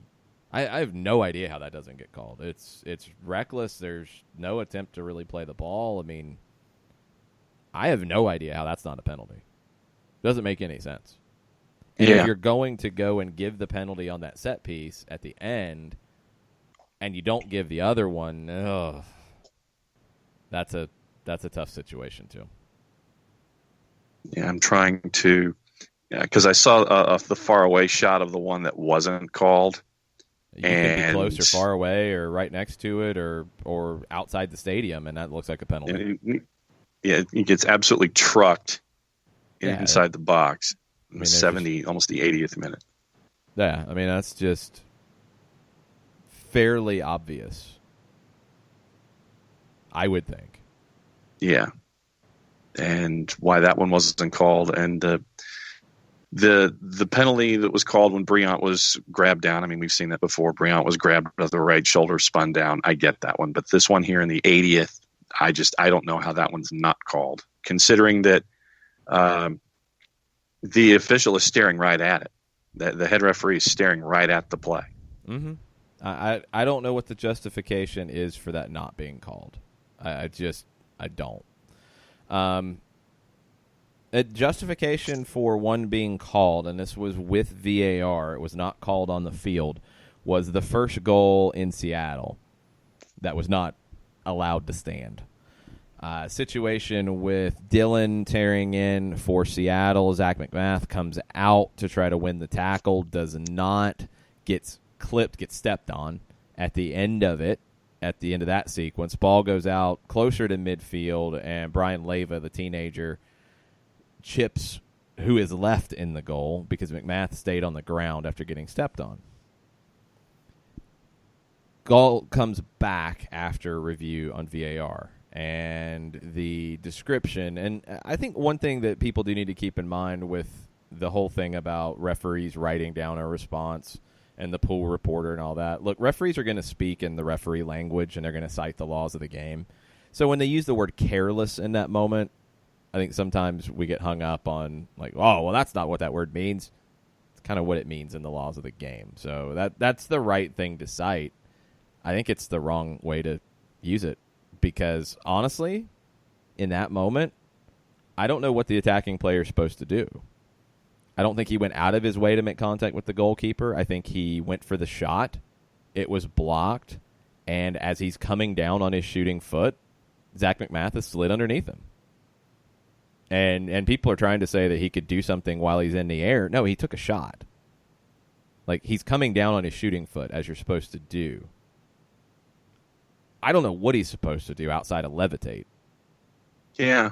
Now, if you're the referee in the situation, the reason why I think it was overturned,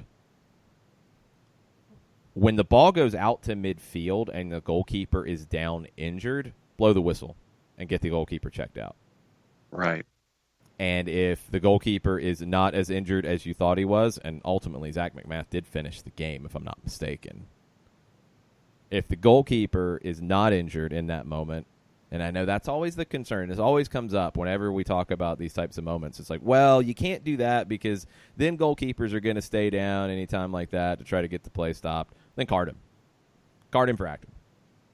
That's the way you deal with that stuff. It's not that you don't do it. Because in this situation, if that had happened, if that was how this goes down,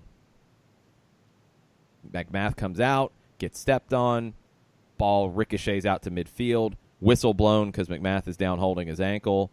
Leyva, after the whistle's blown, chips it into the goal.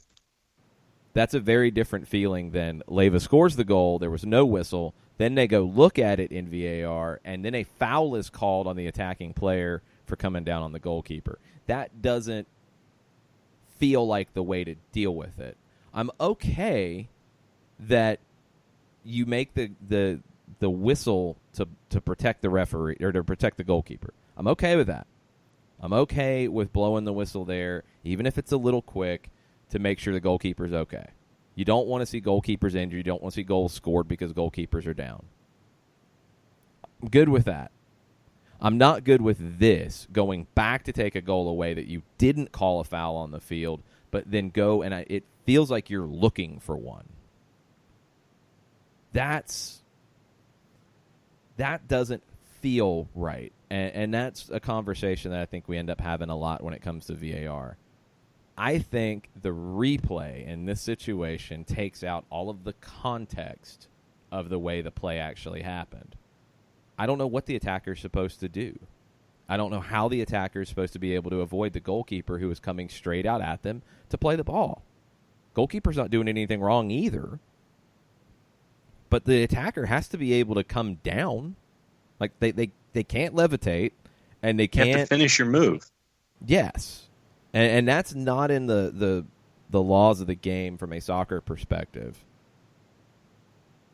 These are things that need to be either codified in the laws of the game or need to be understood in the way the game is called, because I don't know what the attacker can do. You look at it on replay, yes, he stepped on the goalkeeper. And if you take the context out, okay, fine. You can call it careless and you can say it's a foul and all that's good. It doesn't feel like it's correct.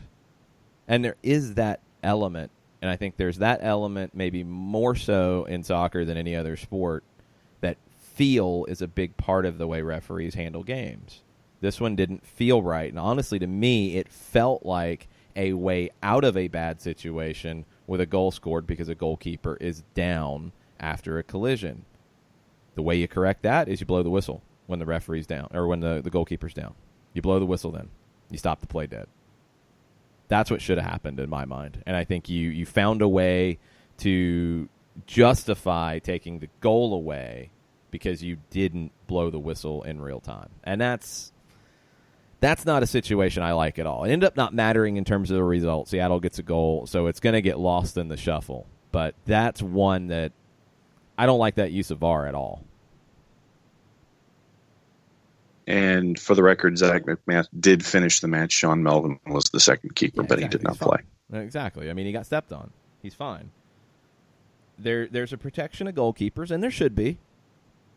And that's why, hey, would it have hurt if the ball goes out the midfield and referee blows the whistle and Leyva's in the motion of chipping with the goalkeeper out hurt?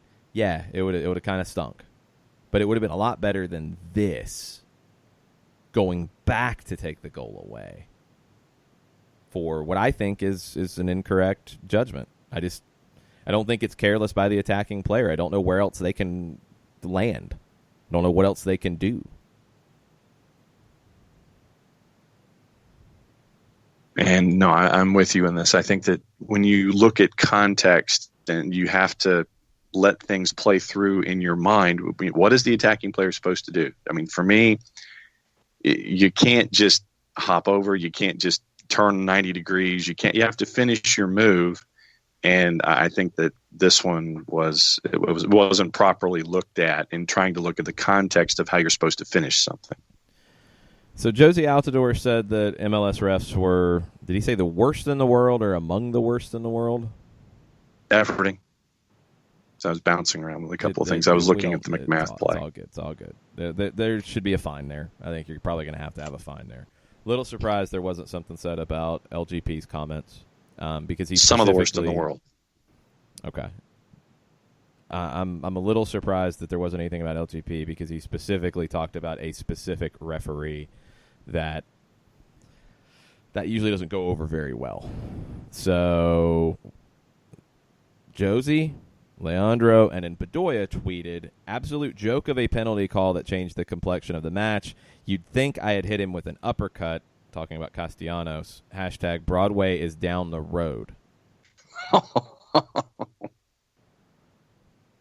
Lots of very strong comments about referees after this week. These weeks happen sometimes.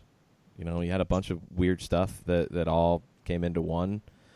You had Benny Feilhaber as a substitute get a yellow card for coming onto the field to argue about a call. That was one I hadn't seen before in a while. So it's a rough week for the referees. We'll see how it bounces back. And I'm really curious to see if there's some fines this week because you don't like to have this situation either, the flip side of it. The calls, you know, of course you want them to be right, but you don't want to have players and team officials saying this level about referees. This feels a little beyond. So it's ugly. It's not good. Just like the U.S. men's national team last night. We're going to take a break. We're going to come back, and we're going to finish up talking about a second half for the ages of some sort. We'll be right back after this.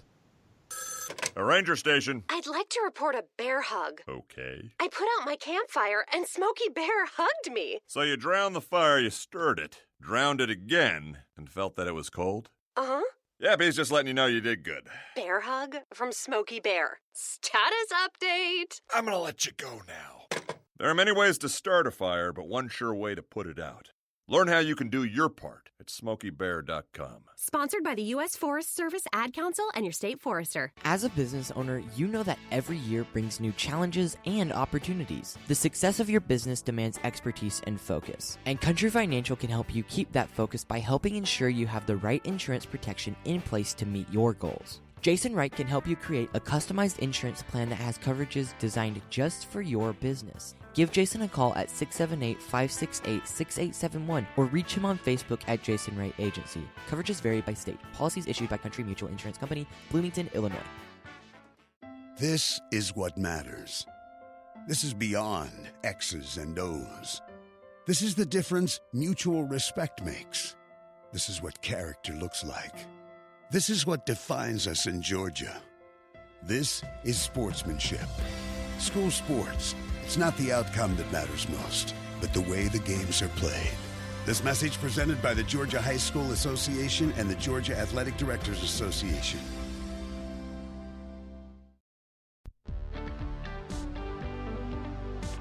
If you've been hurt in a car wreck, contact my friend Steve Apolinsky of Apolinsky and Associates. He's been representing individuals for over 30 years throughout Georgia and Alabama.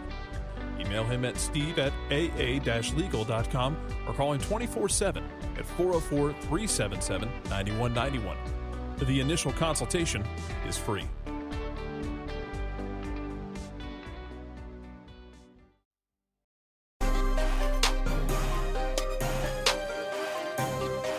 Welcome back. Soccer Down here, July 1.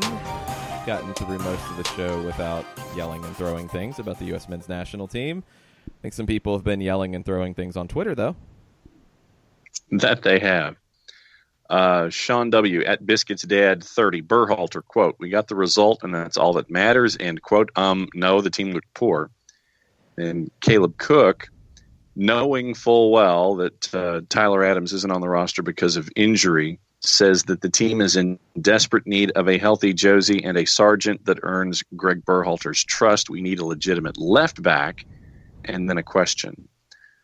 Are the players just not good enough, or is it simply Berhalter's system, or is it that the system can't be effective because of the players' lack of quality? For me, it's lack of quality in the middle. It's too slow. could use a little Nagby, Tyler Adams, and Chip Pulisic outside. I think it's just being too rigid with the system. I think you have, especially in a match like this, you have players that can beat Curacao in a far more commanding way. You do. Is the pool England? Is it Croatia? Is it France? Is it Spain? No, it's not. But is it better than 1-0 against Curacao? Yes, it is. And that's, I think, the comparison that needs to be made at this point.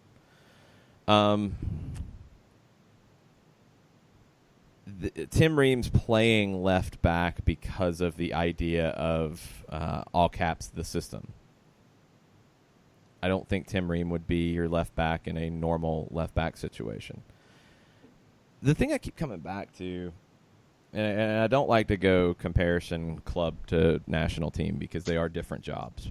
But let's talk about what Connor Casey's done in Colorado, and let's talk about what Bruce Arena's done with New England.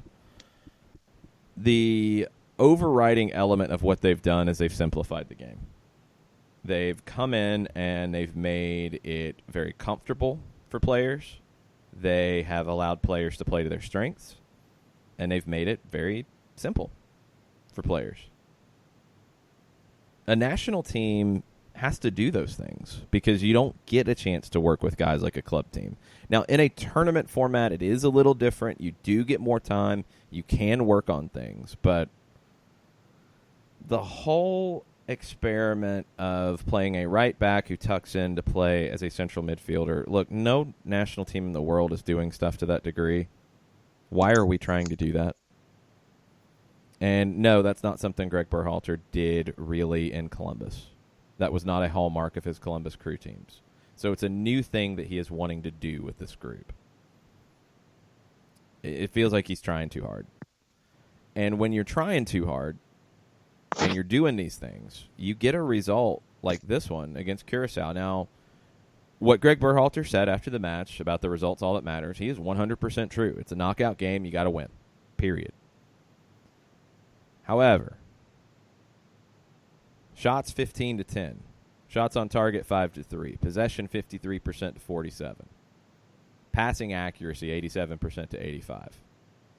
Why is Curacao leading in all those categories? Why is Curacao leading possession against a team that's supposed to be based on possession? Why is Curacao putting more shots on target against the United States? Why is the United States a possession-based team having its lowest Gold Cup possession mark in any of its 22 Gold Cup matches since 2013? Why, with a 1-0 lead and a gulf in the rankings between the United States and Curacao, is the United States outpossessed as a possession team? Why are they outpossessed 59.7% to 40.3% in the second half? Outshot 8-6 in the second half. Okay, you have a team that's trying to find a goal to get an equalizer. I can somewhat roll with that. But why are you allowing a team to have 60% of the possession in the second half when you have the lead against a team that's in the 70s in the rankings, when you are a possession team? Part of being a possession team is being in possession in these moments. Compare it to how the U.S. women saw out France. Did it look like they were troubled at 2-1 in that quarterfinal match? No, they were composed. They got the ball into the other half. They kept possession. They saw out the game. The U.S. did not really appear to be comfortable in seeing out this game. Zach Steffen had to make a huge save. Late. Very late. Those things are not okay. You got the result, and yes, that's what you're there to do. You're there to get to the final of this tournament. But you were very narrowly got past Curacao. And it was very narrowly. The quotes, the results all that matters, I don't have a problem with that quote. These are the quotes I have a problem with. despite the tone in here, we're happy with the result of this game. You can't say that after you play that way. Yes, you're happy to move on, but you can't be happy with that game. And you can't say it that way. And you can't come at the media that way either. Despite the tone in here. The tone should be bad.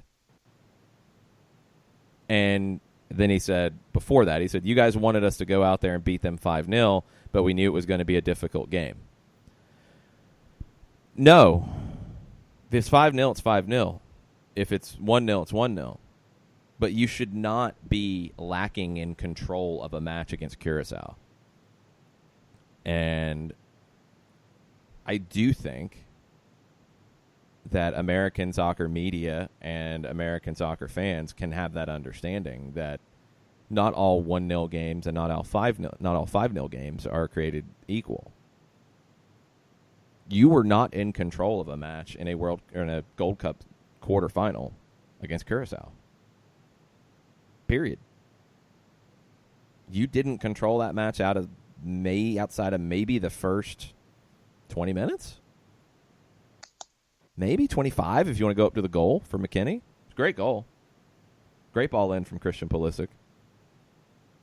But after that, you didn't put the game away. You didn't get a second goal. Curacao had chances late. They had more of the ball. And that's what I come back to, and that's what I'm going to keep coming back to. If we're going to be sold on the fact that this is a possession team, this is a game where you have to dominate possession. It's not Mexico. It's not France. It's not any team in the top 20. It's Curacao. Their first ever Gold Cup knockout round match. In their second Gold Cup ever. And they controlled the longest of the match. And they controlled the match in the second half. You're a possession team. You get the ball. You keep the ball in the second half. And you see that game out. You don't sweat it out. That's my issue with it.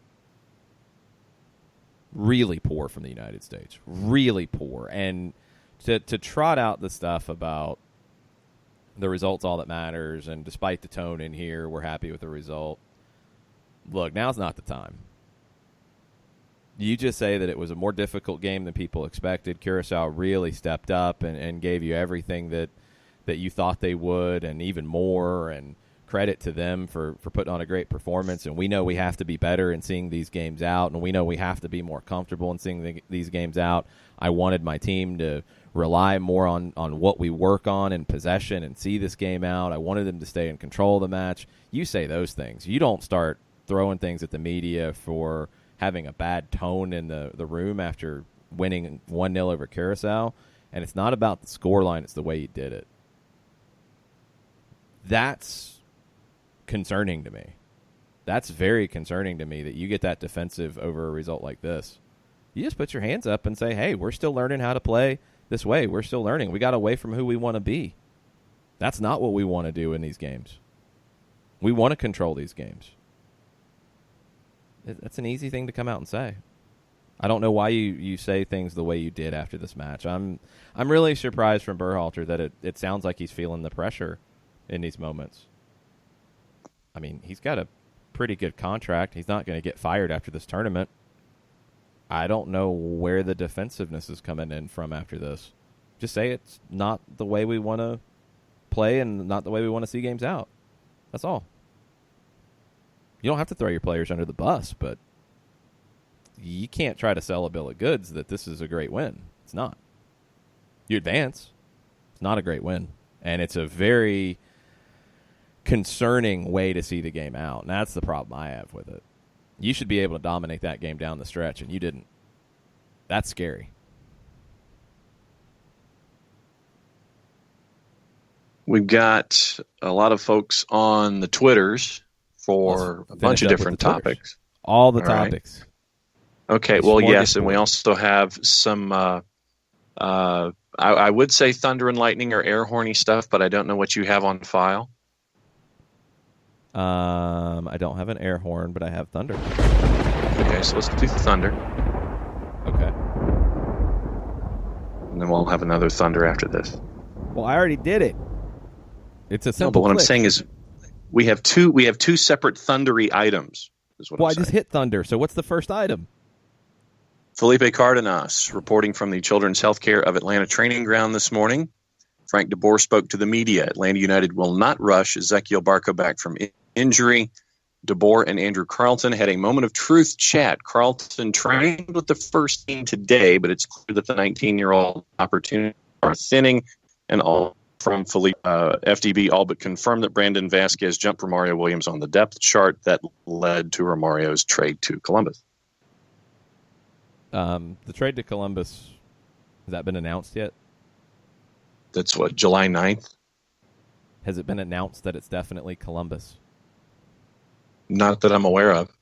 Then let's be careful about that. That's the speculation that's out there, and it very well could be what happens. But yeah, did Frank DeBoer say anything about Romario Williams being traded? That's what I'm asking. I'm reading straight from Felipe's Twitter. Okay. Just let's make sure we're saying it the right way here, because right. Yeah. It's not a quote, is what I'm saying. Nothing is. Yeah, no, I'm reading strictly from what Felipe has written on his Twitter. I know, but when we share it, we got to be careful, because it's not a quote from Frank DeBoer. Felipe tweeted something that's not a quote. He's not quoting Frank DeBoer there. So, by all accounts, from media nationally, that's what's going to happen. He's going to end up in Columbus. That's what Paul Tenorio wrote at The Athletic, but that has not been said by Atlanta United yet. Right. Correct. The moment of truth chat. Carlton trained with the first team today, and again, I'm reading Felipe's tweet as well, and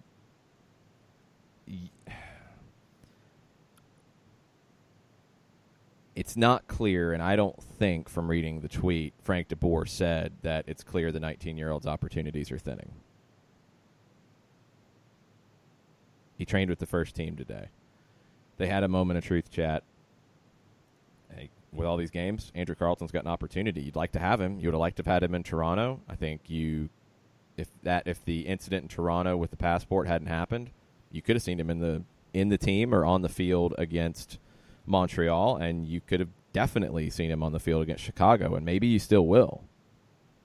Because with Ezequiel Barco out, you'd like to have another creative attacking player. You didn't have a lot of attacking options off the bench. So, is it his last chance? Who knows? But he's got a chance right here. And he needs to step up and show it. And what has happened with Brandon Vasquez stepping up and showing it and earning this playing time and making the most of it, that should be the wake-up call, along with a moment of truth chat. Is that, look, if you perform, you're going to play. And if the other stuff is going on and you're getting distracted and you're making these mistakes off the field, then, yeah, you're not going to play. And you're going to go be playing with the twos. And Andrew Carlton has more talent than that. But the performances and the issues have led him to where he is. He's got to take this opportunity completely. And Doug Robertson has a piece going into more detail on this as well over at the HAC. Just retweeted that. And one thing, too, from Frank DeBoer today, said he was happy for Curaçao and his performance against the U.S. men's national team. He coached or coached against several of the team's players when he was at Ajax. He said it's good for the Gold Cup 2019 that the U.S. won, but said they needed to play with more courage. I completely agree with that. That's 100% true. And that's from Doug from Frank's media availability this morning. The other thundery item, remember how we've been talking for a really long time about how to do things associated with the All-Star game that would kind of make it cooler? Yes. Earlier this hour, MLS introduces All-Star Skills Challenge presented by Target. Very nice. Like it. What is it? Shooting. The pressure is on and accuracy is key as each team takes shots on goal, attempting to hit targets with varying point values based on degree of difficulty. Like it. Touch and volley. Okay. Technique and creativity will be on display as each player showcases his ability to score dynamic goals. Players will receive a series of crosses served in by their teammates and attempt to score on goal. Different points will be awarded based on whether the shot is a full volley, bicycle kick, etc. Like it. And then passing. Each team is on the clock to score as many points as possible in 2 minutes by hitting static and moving targets that range in points based on degree of difficulty. You have three-man teams. Okay. MLS All-Stars. Rooney, Vela, Jonathan Dos Santos. Orlando City. Nani, Chris Mueller, Sebastian Mendez. And Atletico Madrid has said that Koke will be involved with 2 TBAs. I don't know what the talent level of the TBAs are because I haven't seen Atletico Madrid play with TBA recently. It's called preseason. So we'll see who's available and who's here. And it's apparently hosted by the F2 freestylers, Jeremy Lynch and Billy Wingrove, who've worked with top professional players around the world, amassing a social following of more than 20 million fans. It's a 90-minute event with 3 teams with the 3 skills competitions. It's a good start. I don't like the 3 teams format of it. I don't like that setup really at all.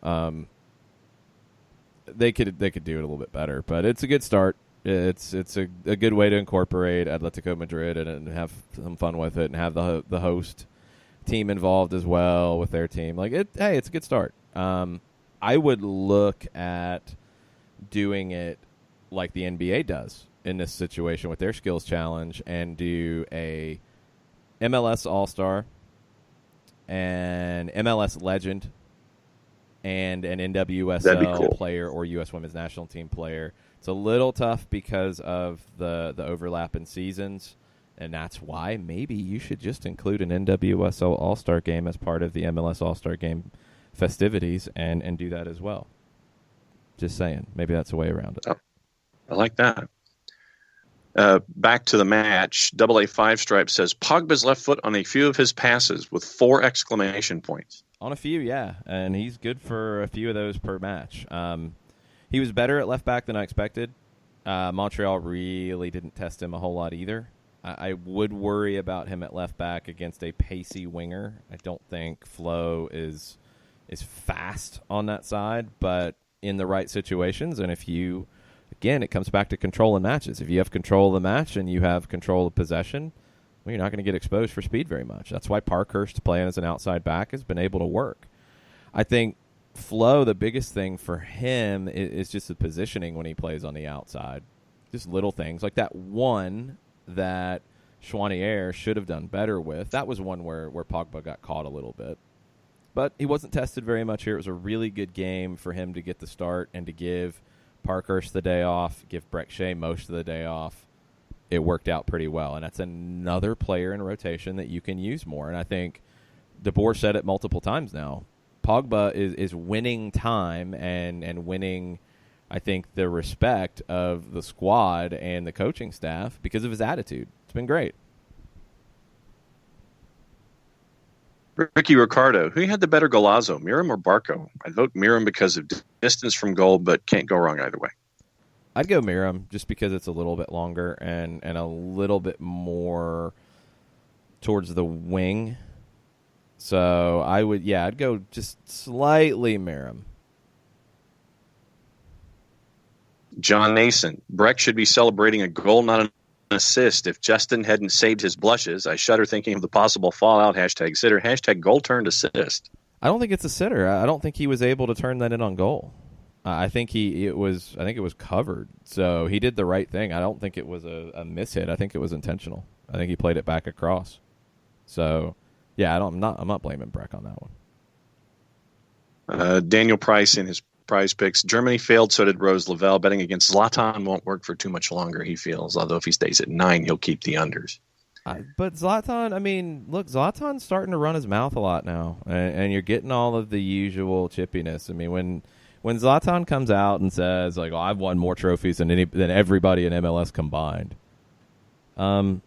So? Yeah. Like, do you want a cookie? What is Breck that? Shea's won as many Champions League titles as Zlatan. I could care less. That's a dumb comeback too. It's just don't say it in the first place. Like, Champions Leagues don't define you as a player. There's plenty of great players who never won a Champions League. Zlatan's not performing right now. And when you come in and you run your mouth about how good you are and how you're better than the league and all the nonsense, like, look, you got to perform. And he's not.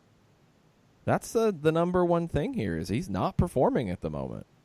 And when you start to get things being said by teammates, well, that's a problem.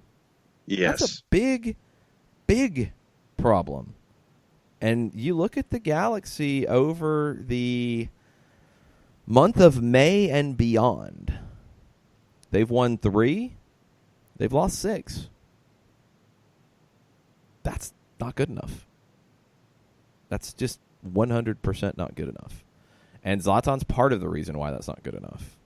So, I don't know. I when you start to hear chirping in the media like Zlatan saying what he said, first of all, that's insulting to the league, and it's insulting to a league that brought him in and a league that's been working very hard on perception worldwide, because people are going to listen to what Zlatan says. And when he says these things, people then think, oh, well, yeah, MLS is a joke. Well, the flip side of that for me would be if the league is such a joke, then Zlatan, why aren't you scoring 50 goals? Because that's what you say you can do. Why isn't that happening? Because the league's not a joke. But not everybody sees that, especially if you're not watching the league on a regular basis. You hear Zlatan Ibrahimovic say what he said, and you're like, oh, yeah, it's a joke. And you're not thinking about, well, why is he there then if it's such a joke? Why is he in the league? Don't know. These are the things, and then you get teammates saying things like, well, maybe Zlatan needs to do this or whatever. I'm very intrigued to see what happens with the Galaxy. They've got 3 games at home this month. Their next 3. They host Toronto, a depleted Toronto team, but a Toronto team that's gotten 4 points out of their last 6. They host San Jose, who just spanked them in the Cali Classico. And then they host LAFC. Oh, yeah, and then, by the way, they go to Portland and they go to Atlanta after that. And they go to D.C., then they host Dallas, then they host Seattle, then they go to How you LAFC, doing? then they go to Seattle, then they go to Colorado. I don't know if Connor Casey effect will still be strong in September on the 12th, but maybe. That's It's a not bear of getting a schedule. easier for the Galaxy. And you're already getting these things being said, these chirps. Don't not know. good. Walt Baxley and Ricky Ricardo wanted to know about the rumors associated with the Heinemann signing, possibly. Still rumors. I mean, nothing from the weekend has advanced it. You're not going to get it announced probably until the window opens, although you could see it announced before that, and it wouldn't be effective until the window opening. As a player, I think he's a really good fit. I really do. I like his skill set in this system, and I wonder where he would see the field most often, because he's played as an 8. He's played as a 10. I don't really think he's a true number 10. I like him as an 8/6, to be honest. I think his passing ability from a deep-lying role is really interesting. I don't think he is a traditional kind of 6, but in a team that wants to dominate possession, is he a Will Trapp, Michael Bradley kind of 6? Yeah, I could see that. I could definitely see that. And I think he combines that with better defensive work than you get from either one of them. So he's a player in this midfield that could be that 6 from time to time against the right opponents. He could be an 8. He could be part of a double pivot, 2 holding midfielders behind 1 number 10. He could be part of a midfield that if he's not the pivot, if he's not the 6, that he could be one of the 2 more attack-minded midfielders. He could play any of those roles. That's a good midfielder to get. He's 23. He's technical. The question is, why hasn't he broken through in Europe? And that's a valid question. But you get these types of opportunities sometimes when players don't break through. And that's what I'm intrigued to see is where's his hunger? Is he angry about not breaking through? Did he make a wrong move in going to Bournemouth when he did? Should he have either stayed at Fulham or went somewhere else? I'd probably lean to going somewhere else. But, he's played 8 times for Bournemouth. He joined Bournemouth in 2016. He's played 8 times for them. Went out on loan to Rangers, was really good with Rangers. What was his other loans during his time with Bournemouth? Went to Hibs and played 15 matches in the past season at Hibs.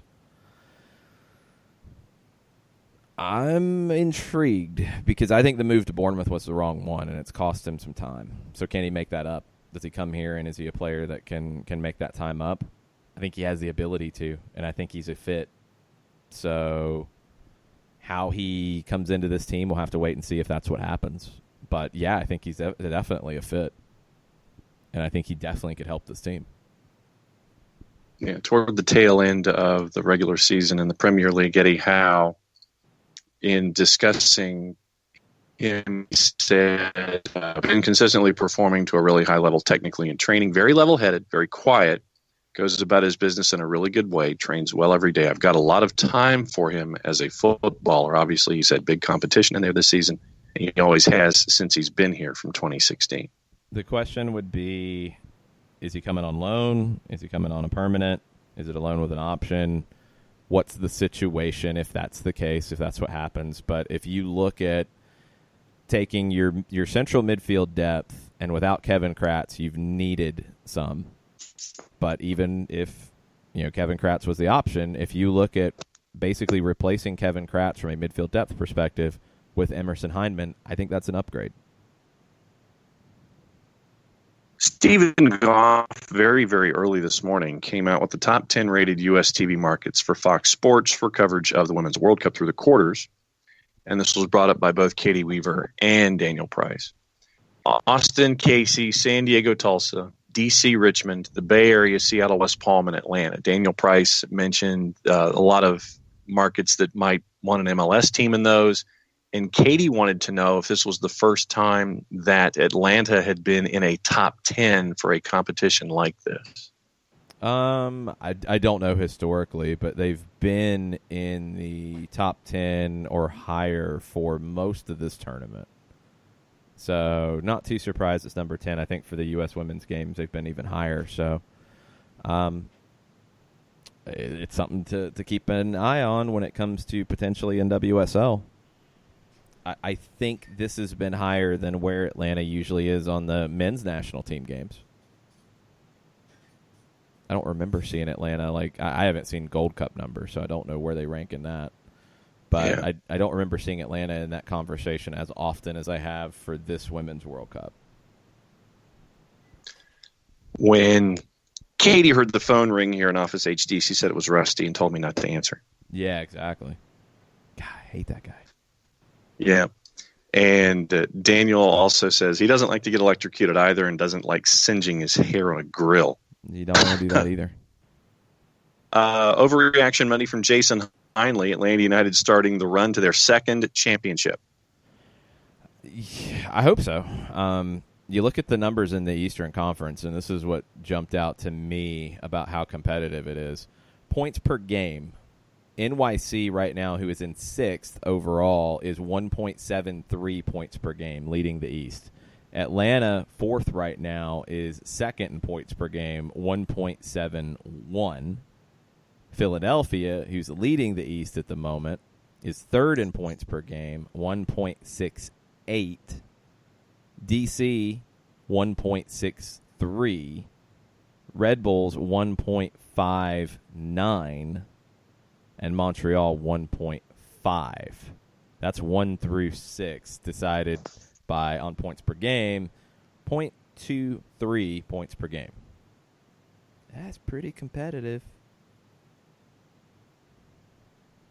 Ricky Ricardo, to your point, says, as excited as I obviously am that Atlanta United is in position to be first in the East if they win their games in hand, I just saw that if NYCFC wins their games in hand, they'd be out in front easily. Are they a sleeping giant? No. Then it wouldn't be out in front easily. Points per game, again, that's the better way to measure it right now, rather than just winning games in hand.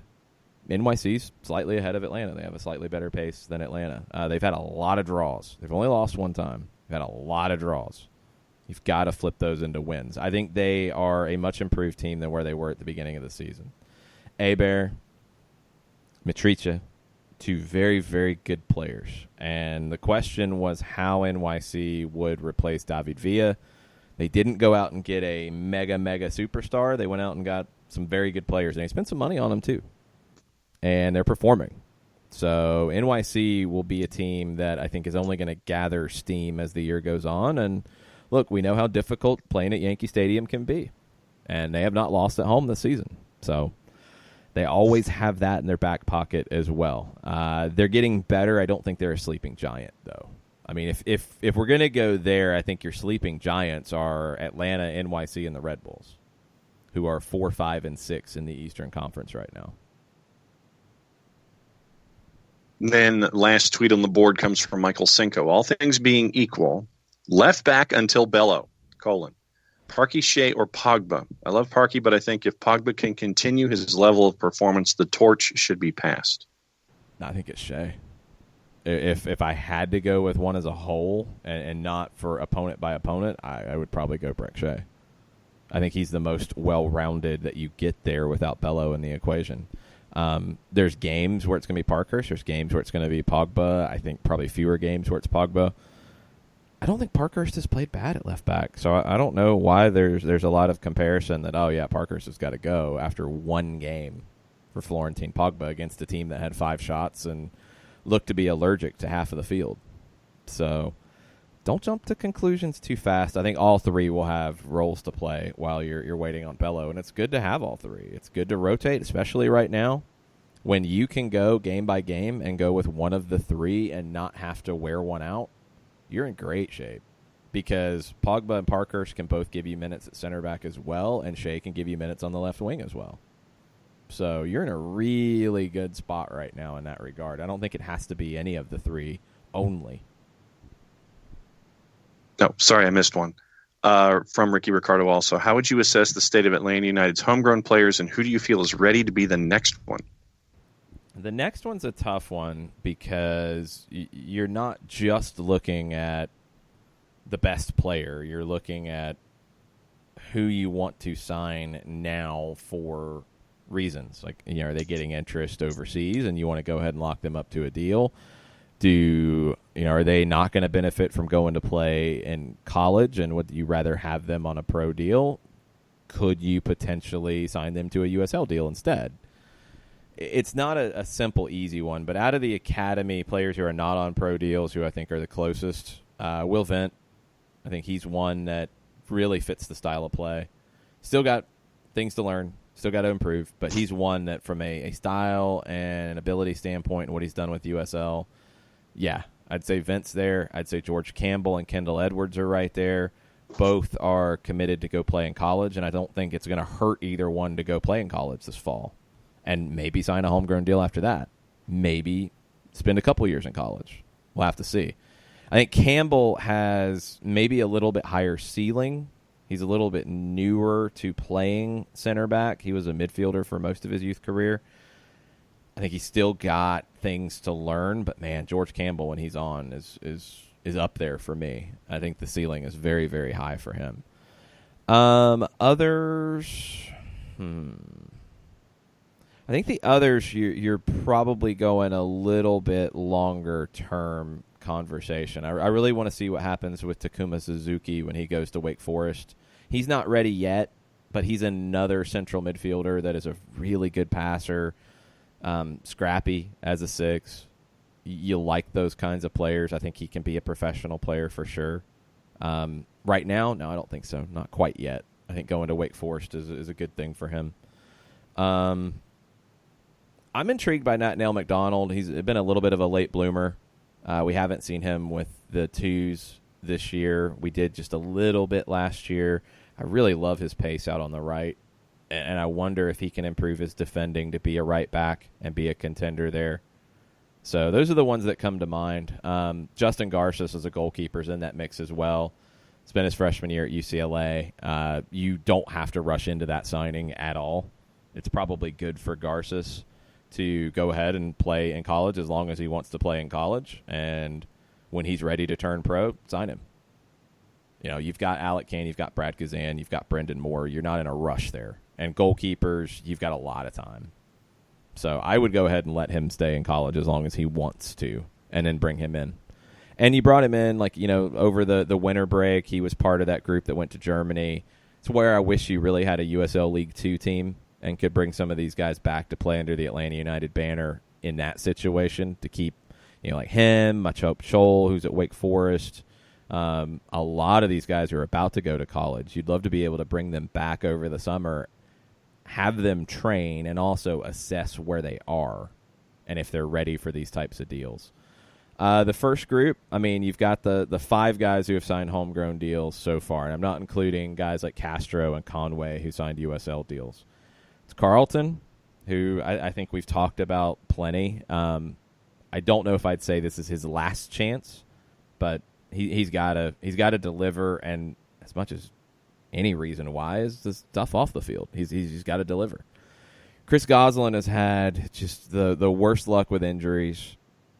I think he's also grown a lot too, and that's changed, and maybe that's affecting some of the injuries. He had such a good World Cup at the U17s that it's just really deflating that we haven't seen him make that jump with Atlanta United or Atlanta United 2. And I'm going to put a lot of it down to injury. Lagos Kunga, I think he's doing well in the loan on Memphis. I think that was the right move for him. I think he needed to get away and just go focus on playing and playing with a different group and showing what he's bringing to the table. I'm good with where Lagos is right now. I think he has room to grow. He's a great 1v1 player. He's got to round out his game a little bit more. We'll see if that happens in Memphis. Patrick Okonkwo really benefited from the time going to Charleston last year. Okonkwo was the one that I was maybe the most surprised about when he signed and wasn't sure if he was going to be able to make it at this level. And I thought he really put himself into that conversation with a good season in Charleston. He's had some injuries this year. He's been in and out, but when he's been in the mix with the twos, I've liked it. I've really liked what he's brought to the table. I think he's a prospect. And Bello, I think we know what Bello can be, and we've seen glimpses of it, and it's just been this nagging injury, and now you've had the surgery to correct it. You just want to get him right. So Bello is still definitely a wait and see, but overall ceiling out of the group, I think Bello has the highest, and some of that's down to the position he plays. But Bello has the opportunity to be an incredible left back and potentially a U.S. men's national team left back. He's just got to get healthy. And on that note, we are officially caught up on the Twitters. All right. On that note, we are going to go away for a few hours. We'll have soccer over there this evening, getting you set for the silly season around the world. We'll talk some Gold Cup. We'll talk some Women's World Cup.